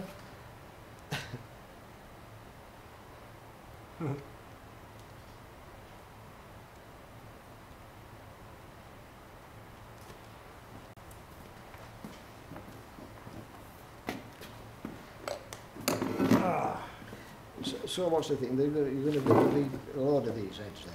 Well, the idea is progressing. Yeah. So when I first started with them I went around all the miners' clubs and various places telling them who I was, and I had a few ideas for a mining monument. My idea was that I was going to celebrate mining, the miners' culture, you know, and because there's nothing there for them. And so I had ideas, lots of ideas. The thing I noticed though when I was doing these talks, everyone had a different idea, and everyone said you should be putting this in, you should be putting that in, and really it's about this, it's about that, and they go. Next day I'd go, no, another one it's about this, it's about that. And I go to another one and go, well really what you want to be doing is this. And I thought, do you know what, I don't think I'm going to reach a conclusion here. I don't think I'm going to be able to please everybody. This is getting quite scary. Yeah. Because you know, they're passionate people. You are passionate people. Well, yeah. And then I started to do this project. I said, well, I'm going to go around each mining village, town, and I'm going to do a portrait of a member of their community as a get to know you. Yeah. Just as a way like we are today. And I'll be able to talk to you in an informal way, and it's like an offering or whatever. So, and then I started doing that and realised that these heads were quite important, and that what we were doing was quite important. Yeah. And the films were being made at the same time, and I thought, these little bronze heads, what am I going to do with them? You know, and I thought, this is interesting. I thought, why don't I think about using them in the final thing? So I was only going to do 12, and I thought, actually, why don't I do, if I did 50 or 60 of portraits, and I thought at first, okay, I know what I'll put them throughout the town, I'll make bollards, and I'll put their heads on top of bollards, and we could have them like going through the town, or we could carve sides of buildings, you'd find a head, and there'd be a story to tell, you know. Yeah.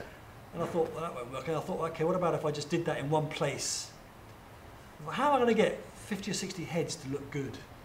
And I thought, well, there's all that amazing quarries around here, Cadeby and all that. I thought, why don't I go and get a massive piece of stone, 12, 13, 14 foot long, 6, 7 foot deep, a big fractured piece with two flat sides, a load of texture, of the ground, in the ground, the same rock that the coal seams go through, I thought, well, why don't I make a seam of heads going through the rock?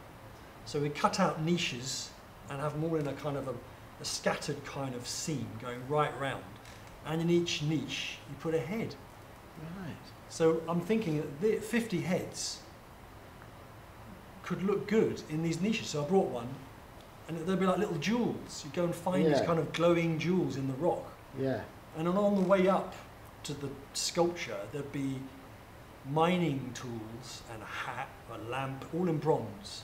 So you literally go through the mining detritus of the mining community, the kit that they used. It's almost like the wreckage of an industry. And in the pavement, there's no industry now. Exactly. And in the pavement, I thought all the language I'm learning, gob, market men, paddy wagons, whatever. I used to, you know, part of when I used to say I used to do 3 shifts. I used to do paddy. I used to be a paddy driver. Yeah? I used to drive paddy as well on one of those. Really? Yeah, nice. Yeah. Yeah, and when I'd done that, in between that, I'd carve books out of stone. Books? Yeah, stone to look like books. Really? You know, oh yeah. What, when you were down there? Yeah, yeah. Old axle blade I used to use, you know, really? the big blades. Yeah. So have you still got them? Oh no, ages ago. Yeah. Gosh, that'd be People used to amazing. buy them actually. Really? Because it was the theme, wasn't it? Coal sculptures. Oh yeah, yeah. There was a chap. He used to. He was quite famous actually. I can't remember his name though. And he used to use what they call kennel coal, but it was hard to find. It's really hard, close-grained coal, and it's really hard to find. And he used to do marvellous sculptures. Really? After that, yeah, marvellous. I saw a few. I've seen a few Have you seen some? in the market in the Cap House Museum. Yeah, yeah. It's kennel coal. It's made out of. Yeah. Wow. So I used to use this. I used to use stone. Very easy to find. Stone. Really? So you carved stone Yeah, underground. yeah, yeah. Might take me, a week and a half to make, a book sort of thing. Because with all leaves and everything, it looked Really? proper like a book, It's just stain the cover. Really? Oh yeah, yeah. Yeah, I used to love it. Gosh. It passed time away because in between driving the paddock, once I drove them down and come back up, they were, Yeah. I'd go back down and collect them at the end of the shift and fetch them back. Apart from if a deputy wanted to go down or something like that, they weren't, nothing to do, you know what I mean? Yeah. So I used to go in stables with a stableman, and I used to sit in stables there and carve them, yeah. They knew where I was then, if they wanted Yeah, yeah. to phone stables sort of thing. Gosh, there's quite a lot of spare time. Well, yeah, exactly, yeah, yeah. It was the easiest job I ever had. And you were doing your- It was part of 3 shifts though, so it was. Yeah, yeah, well, I had to keep yourself awake somehow. you needed the break.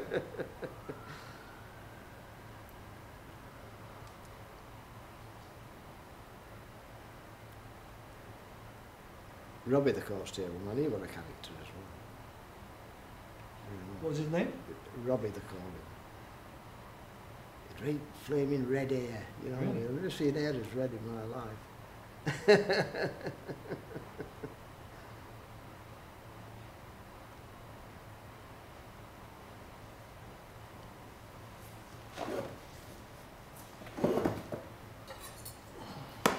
And fossils, this with millions of Yes. fossils all over the place, all sorts of things.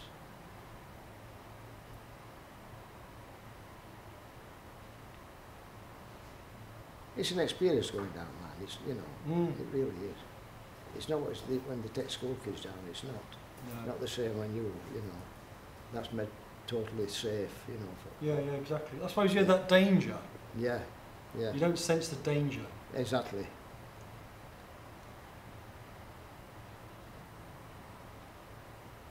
I almost nearly got hit with a load of tubs. A load of tubs. Yeah, I was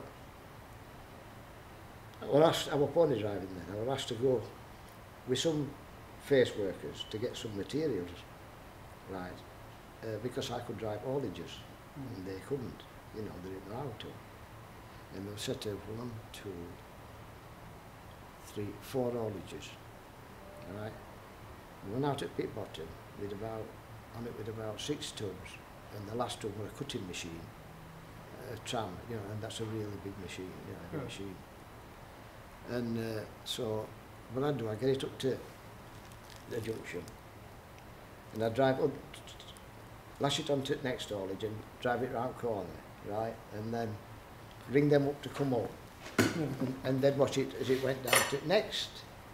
You know what I mean? Well, we were going up into what they call, I told you, winter scene, and you used to have to lower a ramp with some rails. And it was like that, the hill they went to. But there was a special way to put chains on, right? And I'm waiting for them to ring me off, right? And they were ages. Well, anyway, they eventually rung me off, and when I went down, they tried to take this up this ramp themselves. And they'd just hook through linkage to tying it properly. And I just saw it rope like that, and I dove it at manhole. The cutting machine came down, all lot come down. Bloody hell. Yeah, I split my head and went it to Really? manhole. So you hid in a manhole Yeah, as the whole lot. yeah. And it took cable belt out, and this belt's, about from there to that door wide. It took all that out, all pit was stopped. Yeah. So you were lucky the manhole was Yeah, right yeah. next to you. Well, it's got to be there in case, you know, at that particular point. Yeah, yeah. They tried to do it themselves with no idea what they were doing, you see. Yeah.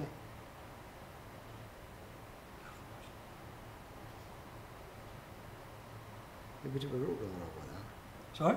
There was a bit of an uproar over that. I bet it was. Could I take a photograph of that, actually? Of course, yeah. You're going to get a plaster. Oh, am I? Mm. Oh, that's brilliant. You know, I'm going to give you a... There's an exhibition in French Gate at the end of May of all these heads. That's where I went, French Gate. Was it? When? What do you mean when you went? The first time I went to Doncaster, I went with this friend, you know, there's Robin they call him, to buy Nolly a Christmas present. Oh, this is way back when? No, last year. Oh, really?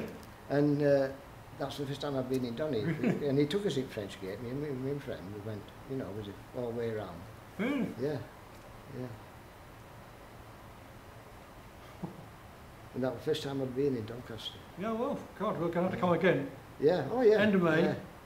Oh yeah, I'm definitely, Yeah. definitely making one. So, I'd just like a photo to show my wife, you Oh, see. yeah, You yeah, know, yeah. and then, well, you'll be able to watch it on the computer tonight. oh, The right. whole thing. So what's Just the... go on YouTube. Yeah, all right. Oh, Danny will tell you how to find it. On John will tell you how to find oh, it. that's brilliant then. You can watch it for 2 hours all over again. Oh, brilliant. Because that's the other thing about this thing. All these heads, for example, so we've got a block of stone, all the heads in the stone, Yeah, you've got the mining paraphernalia on the floor, and then you've got the language in the paving slabs, so all the words. So you walk over the miner's language, through the detritus, and you get to the miners. all right. And in each mine sculpture, each head, has got a 2-hour film of the story of the man's life Yeah, and the making of the head. So you get your phone and you go, okay, I'll click on the thing, I'll find a picture of the man, yeah. and I'll sit and watch the film. So it'll be a digital record of 50 people's stories Yeah, of mining in the area. right. That's what I'm hoping I'll be able to achieve. Yeah, So the films are important. Anyway, so they'll be on the computer anyway, they're on it Yeah. now. We're going to make a website, a proper website and stuff. We haven't got it Oh, yeah. sorted yet. But that's the way it's going to go. my ears aren't that big, anyway. Sorry? My ears aren't that big. I've got No, I'm short trying to hair, chew 'em that's what it is. I'm trimming them I know down. what you're doing as it should be. It's not me my job. It don't bother me, you know. You see, I laugh at myself because if you can't laugh at yourself, you can't laugh at other people. Yeah, can you? exactly, yeah. And I love laughing at other people.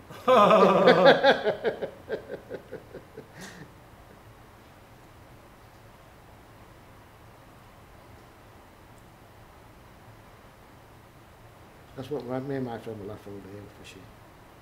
We really do. I met him going down there, you know. He's a local, you know. Met him down the pit or? No, where we go fishing, you know. All right. A lot of my friends were a bit of dead, like, you know. Some died young as well. Is that because of the job? Well, I don't know really. You know, you can't say really, can you? Because you know, but yeah, a lot of passed away, sadly. One lad, 17, Really? he committed suicide. Oh. And I walked home with him from mine. When we swapped sandwiches, some sandwiches left. I'd never had boiled bacon. And he I forget what I had, but he fancied. So we would have come to sandwich and we swapped them. You know what I mean? And he went home that day and he committed suicide, yeah. Because you had his bacon. No, but he you wouldn't have thought he would. He would upbeat and, you know, and he'd be the last person you'd think could do anything like that, you know what I mean? I'm not mentioning names, it wouldn't be right, you know, but yeah.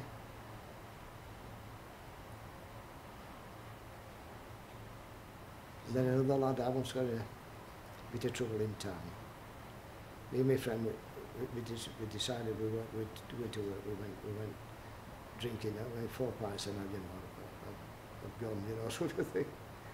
And there used to be a a place called KGH in Barnsley. And that used to open when other pubs shut. And we went in there, you know, and we went dancing at night. And I remember talking to two lasses and getting up off the floor, and another lad coming across and helping me up. And I thought it were in the dip me. And I would never go to him anyway, you know. Got me out bus sort of thing. And I saw him a couple of days after, and he got a broken arm.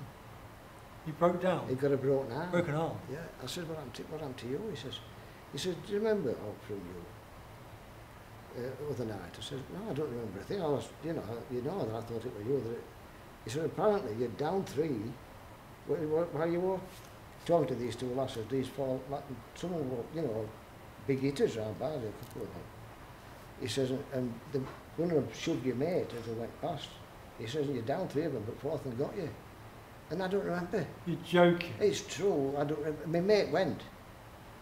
You know, he legged it. And I don't remember that to this day. And I was up for months, I didn't go in town. You know? Because anybody could just go up and smack me, couldn't they? You know what I mean? Yeah. But I thought it was, and actually they come back and they broke his arm, they gave him a good hiding, yeah. The guy that pinned you, who'd they break? The lads that had, you know, that had this sort of, I don't remember doing it, so it's not that I'm a fighter in that way. No. I just don't remember doing that at all. Did you have a reputation after that? No. I didn't want one either. No. I'm one of these that, you know, that say what they want, and as long as they don't put their hands on me, that's my thing, you know. When hands are on fighting, you know, talking stop, isn't it? That's where I look at that sort of thing.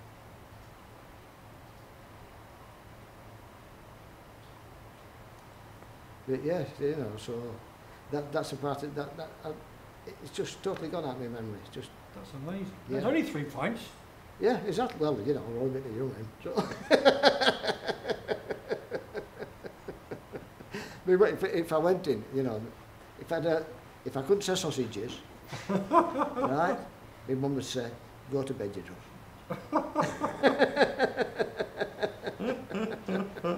She'd say sausages.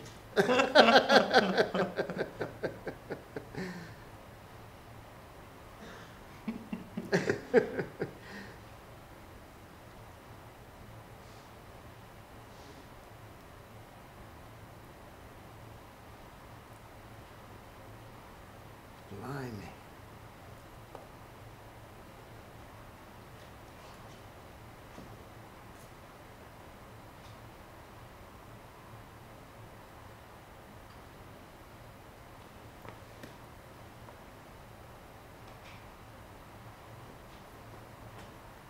So I mean, I've worked in a foundry as well, you know. Oh, really? So. Oh, right, you know a bit about Would it. that be putting in sand and No, it's not just, that way. How's it done then now? This I is don't know lost. how it's Well, done it's now. not now. It's a different method altogether. Yeah. It's lost wax. Yeah. Italian lost wax. Yeah. So this is wax, and we could just literally just burn this out in a kiln. But, All right. But I'm not going to. We make a mould. Yeah. That's what I thought you'd make the mould. Yeah, make a rubber mould. Oh, I've got you now. And then right. and then we sorry. Take another wax out, a hollow wax. Yeah. And that wax is all touched up and made nice, and then it goes into a refractory mould of plaster and grog. All right. And it's got a load of pouring channels on it. So through the neck you'll have a bar of wax, Yeah. about the thickness of my thumb, 2 or 3, lead to a cup there, Yeah. and then you'd have 3 or 4 vents letting the air out. That's all covered in plaster and grog, Yeah. so it's like the size of a bucket. And then that goes in a kiln, and it's in a kiln for about, you're upside down, you're quite good. It's in a bucket, in a kiln for about a week, at 500 degrees, with a load of other sculptures. Yeah. So some of the sculpture moulds are as big as me, that big. Yeah. Some are really small like this. Luckily, we can get them all in one kiln, cook them all for 5 days, and they all basically cook. And the small ones don't take too much harm, because you think with a massive one you're going to overcook the small ones, but Yeah. it seems to be okay. So then we get them out of the kiln, and then strap them in plaster and scrim to make them strong, because they're quite delicate. Then we get a furnace going, and we melt the metal, and then we pour the metal into where the pouring cup was, through the channel, and it fills up the sculptures, and the air comes out, and the bronze comes out of that, and then we have a sculpture with all the stuff attached to it, and little kind of feathers where there's cracks. Fettle it then. That's And then we finally fettle it. Is that the word? Fettle Yeah, it. fettling. Yeah. And then we get to this kind of stage, we start sanding and polishing and just keep finishing. So it's called the lost wax method. Right. You learn something every day. Yeah. But we can make, you know, very big sculptures like that. Yeah.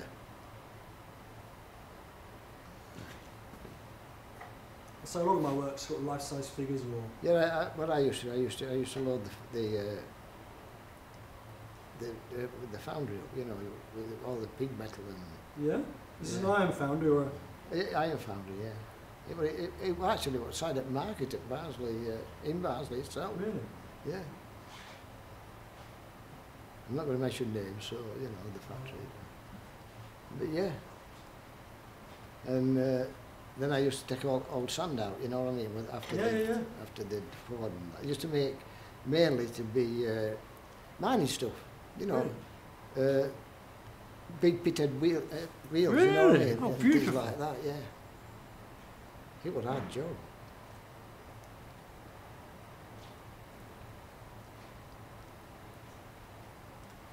Fascinating, you know, to watch, and especially when they make it moulds for smaller stuff and things like that. In fact, the big stuff as well. 20 minutes. 20 minutes. We've got tea, sorry. Looking good. You happy with that, are you? Your tea's there, right? Oh, sorry. You just need to I take don't know a lot about that. It's not, we were completely lost in conversation. Do we know it's come? Yeah. Oh dear. Might have been a bit tight on sugar. It's not beer. This is education. It's not good with wax. Hot tea and wax. Behind my teeth.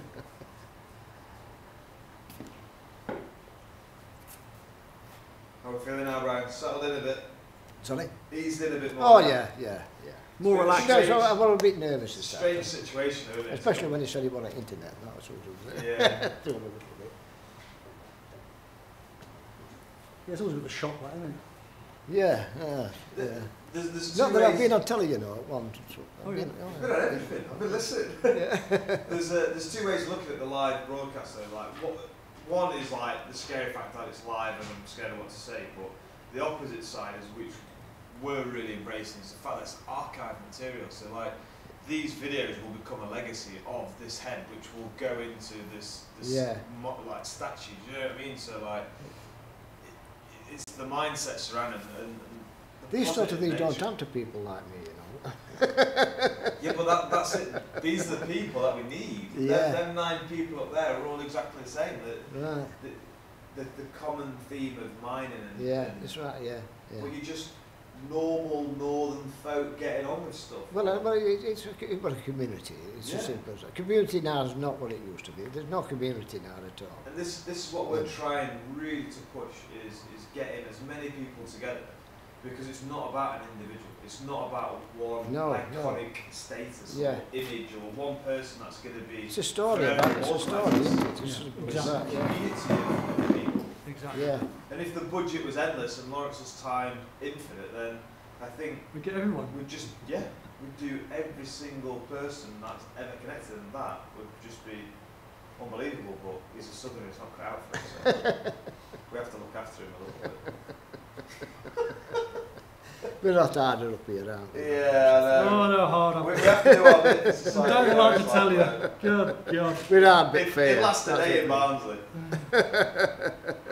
No, actually, he's really embraced the northern way.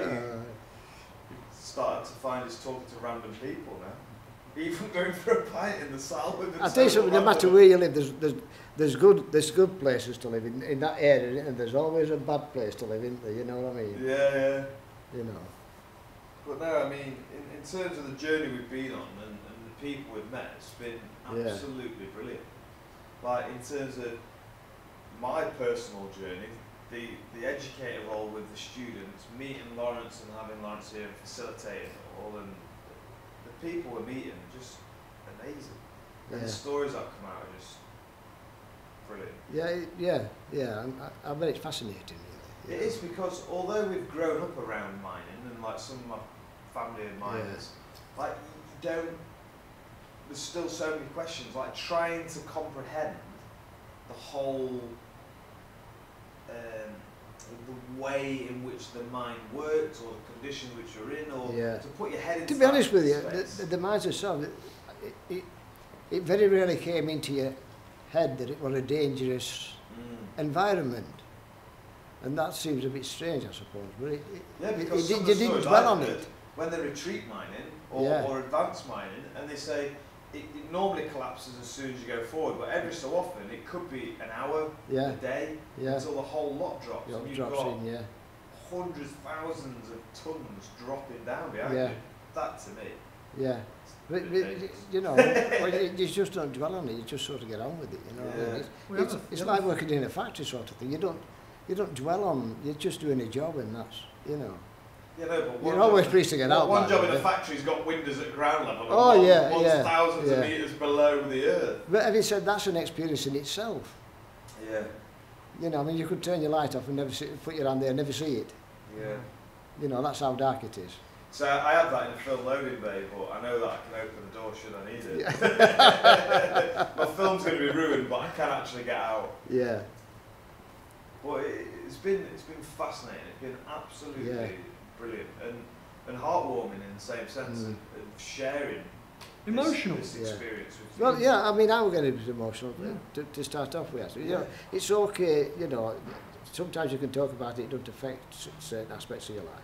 And other times, you know, when you're in a bit of a stressful situation, you can get a bit, you know, it can get to you a little bit, you know. And I think every single person, bar Mick Lanigan's grandson, I think, because he's just a child, he's not really emotionally connected in as such, he's a product of mining. I think every single other person has had emotional content, or had moments where they're sat here having a conversation and going, do you know what, I don't think I can talk about that, because it's almost like when the mind shut, the memories or the emotions were left when they came out of the pit, and they were still in there. And I think us digging or having a chat about this, and it's possibly one of the first times where they sat and had a 2-hour conversation. Well, that's about what they did. Do you know? Yeah, exactly. It's just a couple of minutes. You'll mention something here and there. Yeah. You know what I mean? But it's like, I mean, there's a lot of things that I haven't said that when I go out of here, I think, why did I forgot about that, or you know what I mean? Yeah. Funny things and sad things. You know what I mean? And that's what that happens every time, doesn't it? Really, you know, in hindsight. Yeah. Well, we're going to have the exhibition, and it's this isn't a finite thing. It doesn't end as soon as this ends in 20 minutes. That's not the end, you know, or I don't think it is. I think that the dialogue and the story behind this is far greater than the 2 hours which it's been recorded in. I see. And I think as soon as you leave, and then that story continues, and certainly since being on board with Laurence and pushing this. It's very easy to talk to, actually. Sorry? Laurence is very easy to talk to. He is, considering that he's not paying attention most of the time. Well, exactly. Just eating wax in front of him, regurgitating it onto a baked potato. The weirdest sense. He said to me, he says, I could do yours. And I was like,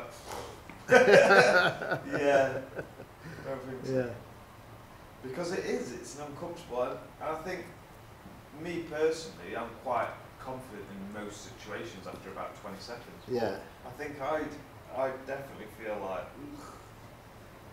and I've sat on the other side, I've sat here so many times, you know, and I think I'd still feel. I think Laurence would. Yeah, no, I wouldn't like it. But we say that anyway, don't we? That's what it always is.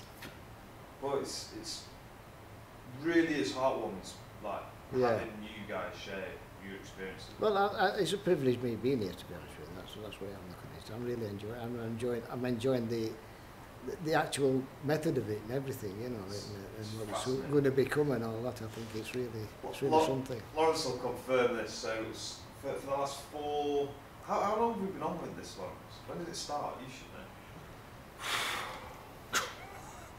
When was that first meeting in the boardroom That first meeting was probably last autumn. Was it autumn? Okay. I think it may have been November. But when I parked out bottom there, there's some heads in one of the classrooms there. And I'm thinking to myself, I'm hoping they're not going to turn out like that. I've seen them in window at bottom. Oh, yeah. Yeah. The ceramic pieces, like, sort of, They're lovely. Yeah, they are actually, yeah. I'm thinking to myself, I mean, it'll be a bit more lifelike. A bit more realistic than that. Yeah. Yeah, in terms of the process, you said it's fascinating. Like, It is, isn't it? I'm just about, after 6, maybe 7 months, and like, Laurence like, Jesus Christ. I keep asking because I was like, in my head I need to know how everything works. That's just how my head works. So if there's gaps, I'm like, I've thought about it for a few weeks and I think, right, when Laurence comes, I don't quite understand this. And this is me like, going to bed at night and I'm laid there and thinking, but how does the bronze get between the mould and that and then stay where it needs to stay? And like, I see Laurence and I'm like, right, so you've got all this bit, now I need this bit. He's like, oh bloody hell. So it only really made sense today when I saw the last piece. I was like, right, get it all now. But it's a fascinating thing. It's brilliant. They really turn out well, don't they, then? Yeah, it's not too bad. Yes, really. I don't know if Laurence did that one or if he got the guys in the foundry to finish it for him. Oh yeah. Well, no, one of the young girls, the apprentice, finished that. Did a brilliant job. Did she? Yeah. Ever.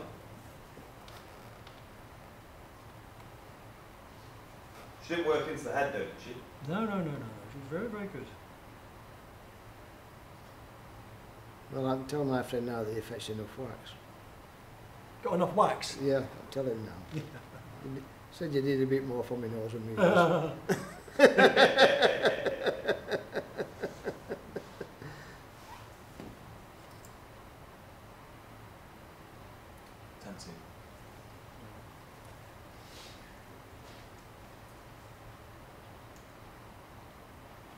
There's dread dropping them at this stage.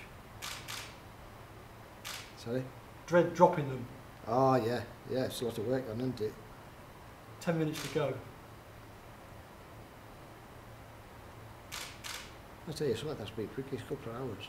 Yeah, it is, yeah. Surprising. Time does go rather fast, especially when it's not going well. I love it. Laurence always panics big time. I've been sat watching this from about the hour mark thinking, yeah, it's looking good. Once I fully intend taking my art up, you know, but sure, it should be a widow, should be an art widow, as simple as that.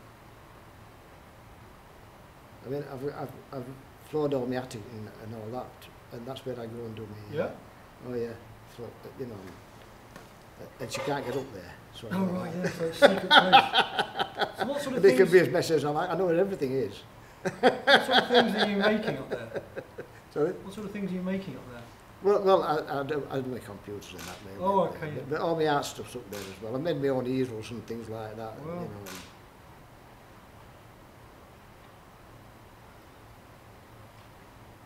I've got, you know, all types of medium, everything, you know. But I fully intend getting back into it. All ready for the off?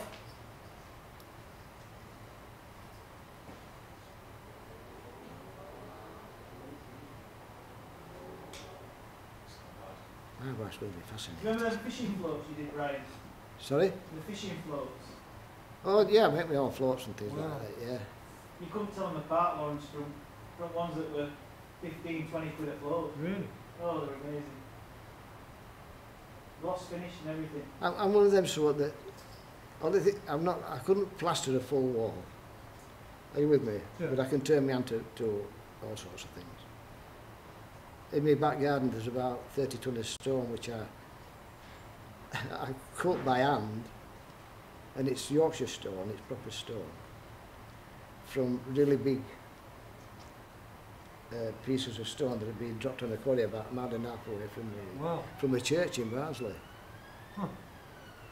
And I cut all them stones out by hammer and chisel and buried them all that way.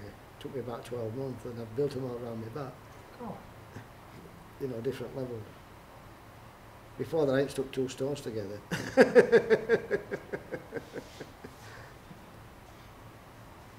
So, you know, I enjoy doing things. I enjoy, yeah. I was doing a bit of plumbing in my time as well. plumbed everybody's washing machine in by my own. I've left home. I left my wife with no heating. All So I right, wasn't happy. yeah. Plumbers. Oh gosh, do we need a plumber? Well, when we first got married, well, just before we got married, no, when we first got married, I got a job as a plumbing firm. I was £6 an hour behind tradesmen.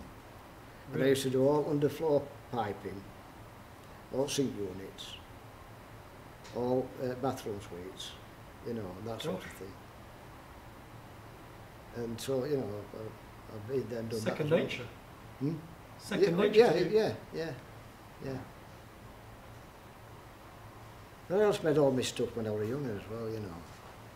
I mean, I used to make me gun holsters out in oilcloth, you know, and because all you could get them holsters, they were up here, you know what I mean? Yeah. You needed a fast draw, so they needed to be down here. So, and my mum used to send me down to beer off shop for a cigarette. We know what you could get them then when you were a kid. Yeah. Right. And it were terraced houses. There were about 4 streets. There was Sodom at one side and Gomorrah at the other side. And it was a rough areas, but I always used to put my guns on.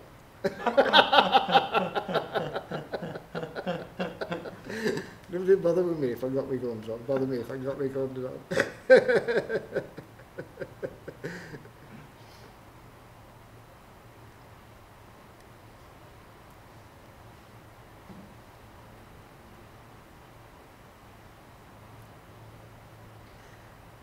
I mean, we used to, parents would be sat on wall, are you with me? Neighbours and that, sat on wall talking, and we would be knitting and men would be nattering, you know what I mean? And we'd be, all kids would be on the street, you know, playing, you know, and this, that, and other. And, Amazing. you know, all that community's gone now, it just doesn't exist, does it? Yeah. Which is a shame, really. Nice, you called all your neighbours with the proper names, there were no first names basis, you know, Right, you get a good hiding, you know what I mean? And if I went home and told my dad I got cane at school, he'd give me another crack. Forget it.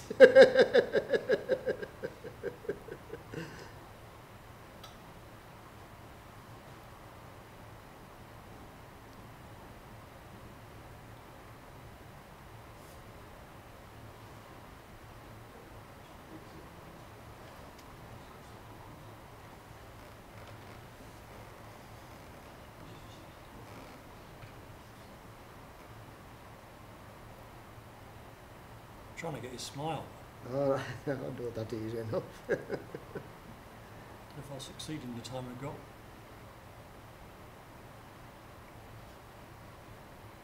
Needs to be natural though, don't it? That's the thing.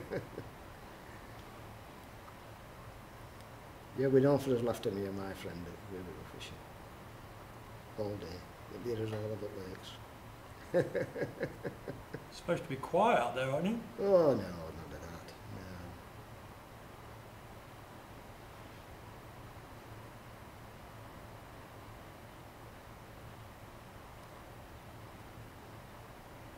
My wife's going to be fascinated. She really is. Huh? My wife, she's going to be fascinated with this. She really is.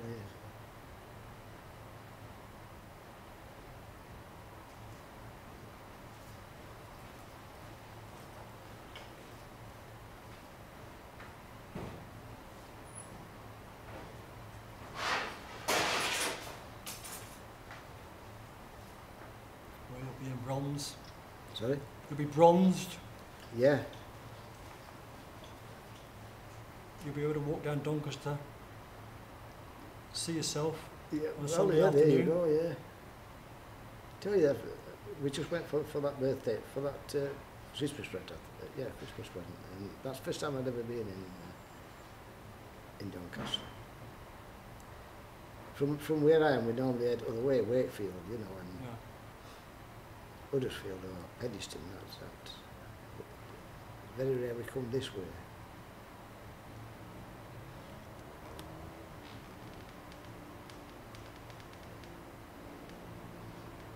I'll tell you something, I wouldn't like to go to that top car park at, what they call it, the centre, the shopping, Yeah.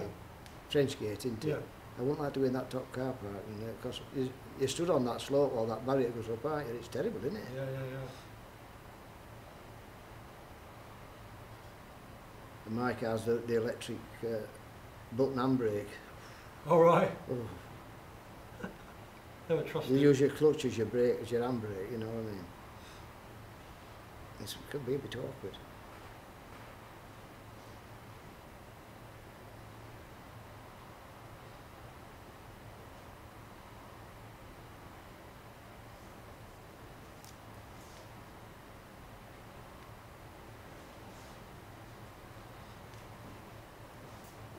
Are you hanging on for me, John?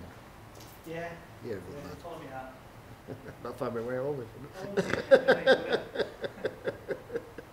I nearly missed the left-hand turn after, you know, at roundabout there. I'm okay. You know, I found my way quite. Yeah. I'm terrible finding my way. I'm a sat nav man. Yeah, I'm a sat nav. Oh, God, Having said that, I found my way from Blackpool to Preston. I've never, No, yeah, never yeah, been yeah. before. yeah.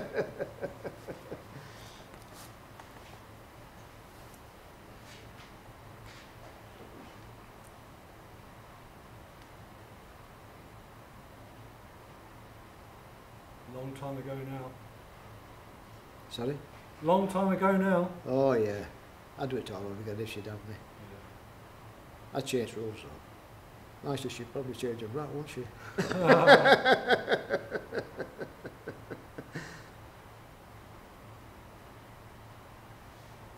No, she's definitely love of my life. I finished my 100 managed to go out with Shirley when I was a kid. Sorry? I finished my 100 Bannister.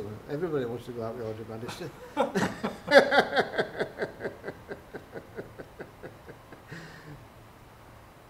And Shirley, when she came in class, she had a patch on her glasses, a plaster. She'd had measles, you know, which made her eye weak. And that's what they used to do with them, National Health glasses. And they used to stick a plaster over the top, Really? you know, to keep sun out. But I saw, you know, Fell in love with her immediately. exactly, yeah.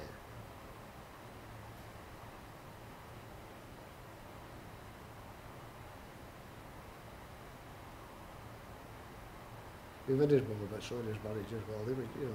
Sorry? We've had his moments in his marriage as well. It's not only it's sweet and sunlight.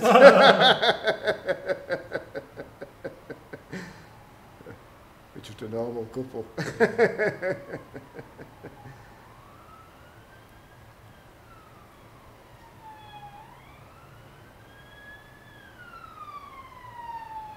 I just hope I left my phone in car. I have a feeling I've left it on the tree, but there we go. But I watched it on thing anyway. So. Yeah, yeah.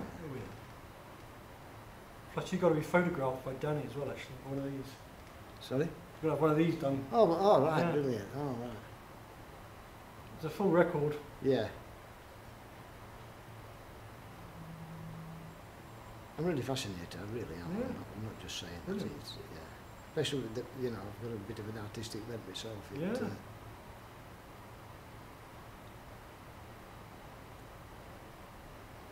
I never went anywhere without a sketch pad. Yeah? Yeah, when I was a kid.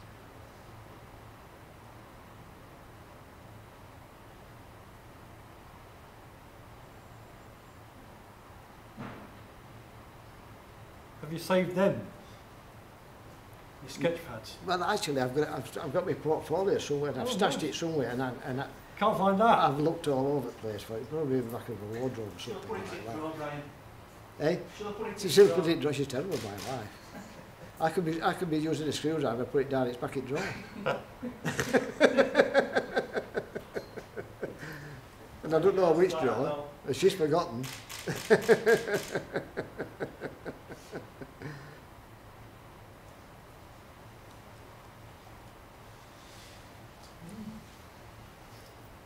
It takes me longer to find my tools if I'm doing a job than it does to do To a do job. the job, yeah. What we got as far as time goes then? Time. That- 2 minutes past 7. Well, I don't think I'll make you any younger. bit of white spirit might help you. I'll try that. That's smashing. No, you Bit of do white it as spirit. I'll give you a bit of smoothness. do it as it is, you know. And not, Facelift. I don't want no poetic license, you know what they call it. We all like a bit of poetic license. It's how you see yourself that is the thing. You don't see yourself how you actually look, do you? You don't, do you?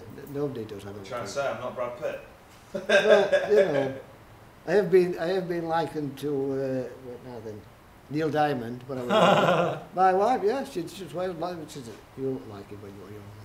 There's a certain Disney character as well. I think she's just trying to flatter me, you know. Certain Disney character. Oh yes. There you go. Do you want to hold him? Oh yes. Hold your baby. Fried a drop in it. You don't do that. Oh, that's absolutely brilliant. Blimey. At this point, Don't believe usually say I can see my dad. That's what they usually say. A friend of mine once took a photograph of me on his phone, and he had a printer for his phone, a little printer thing. Mm. And he showed me, and I just straight away, I turned into my dad. Spitting image. Really?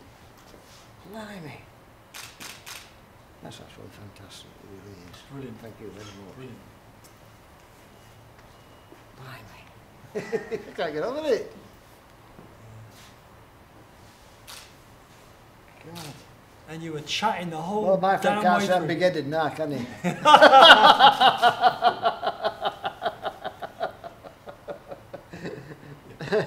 So it'll be like that. It'll be like that. 'Cause Yeah. your neck your neck was quite low, so it'll be kind of. It was quite a nice position actually. That's fantastic, it really is.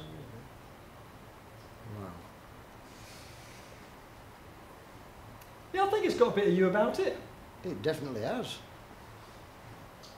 What do you reckon? I like that one. It definitely has, hasn't it? Yeah. Definite. Brilliant. Thank you very much. Well, thank you. Really kind of you. Thank you. To turn up. Risk a parking I'm ticket. really, I'm going to have to do that. Let's get your portrait before we start getting clouded. Yeah, that's just hold it for you.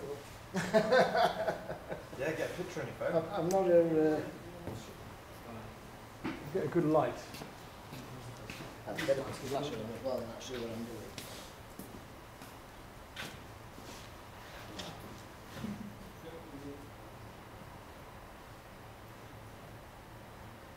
See that miles away.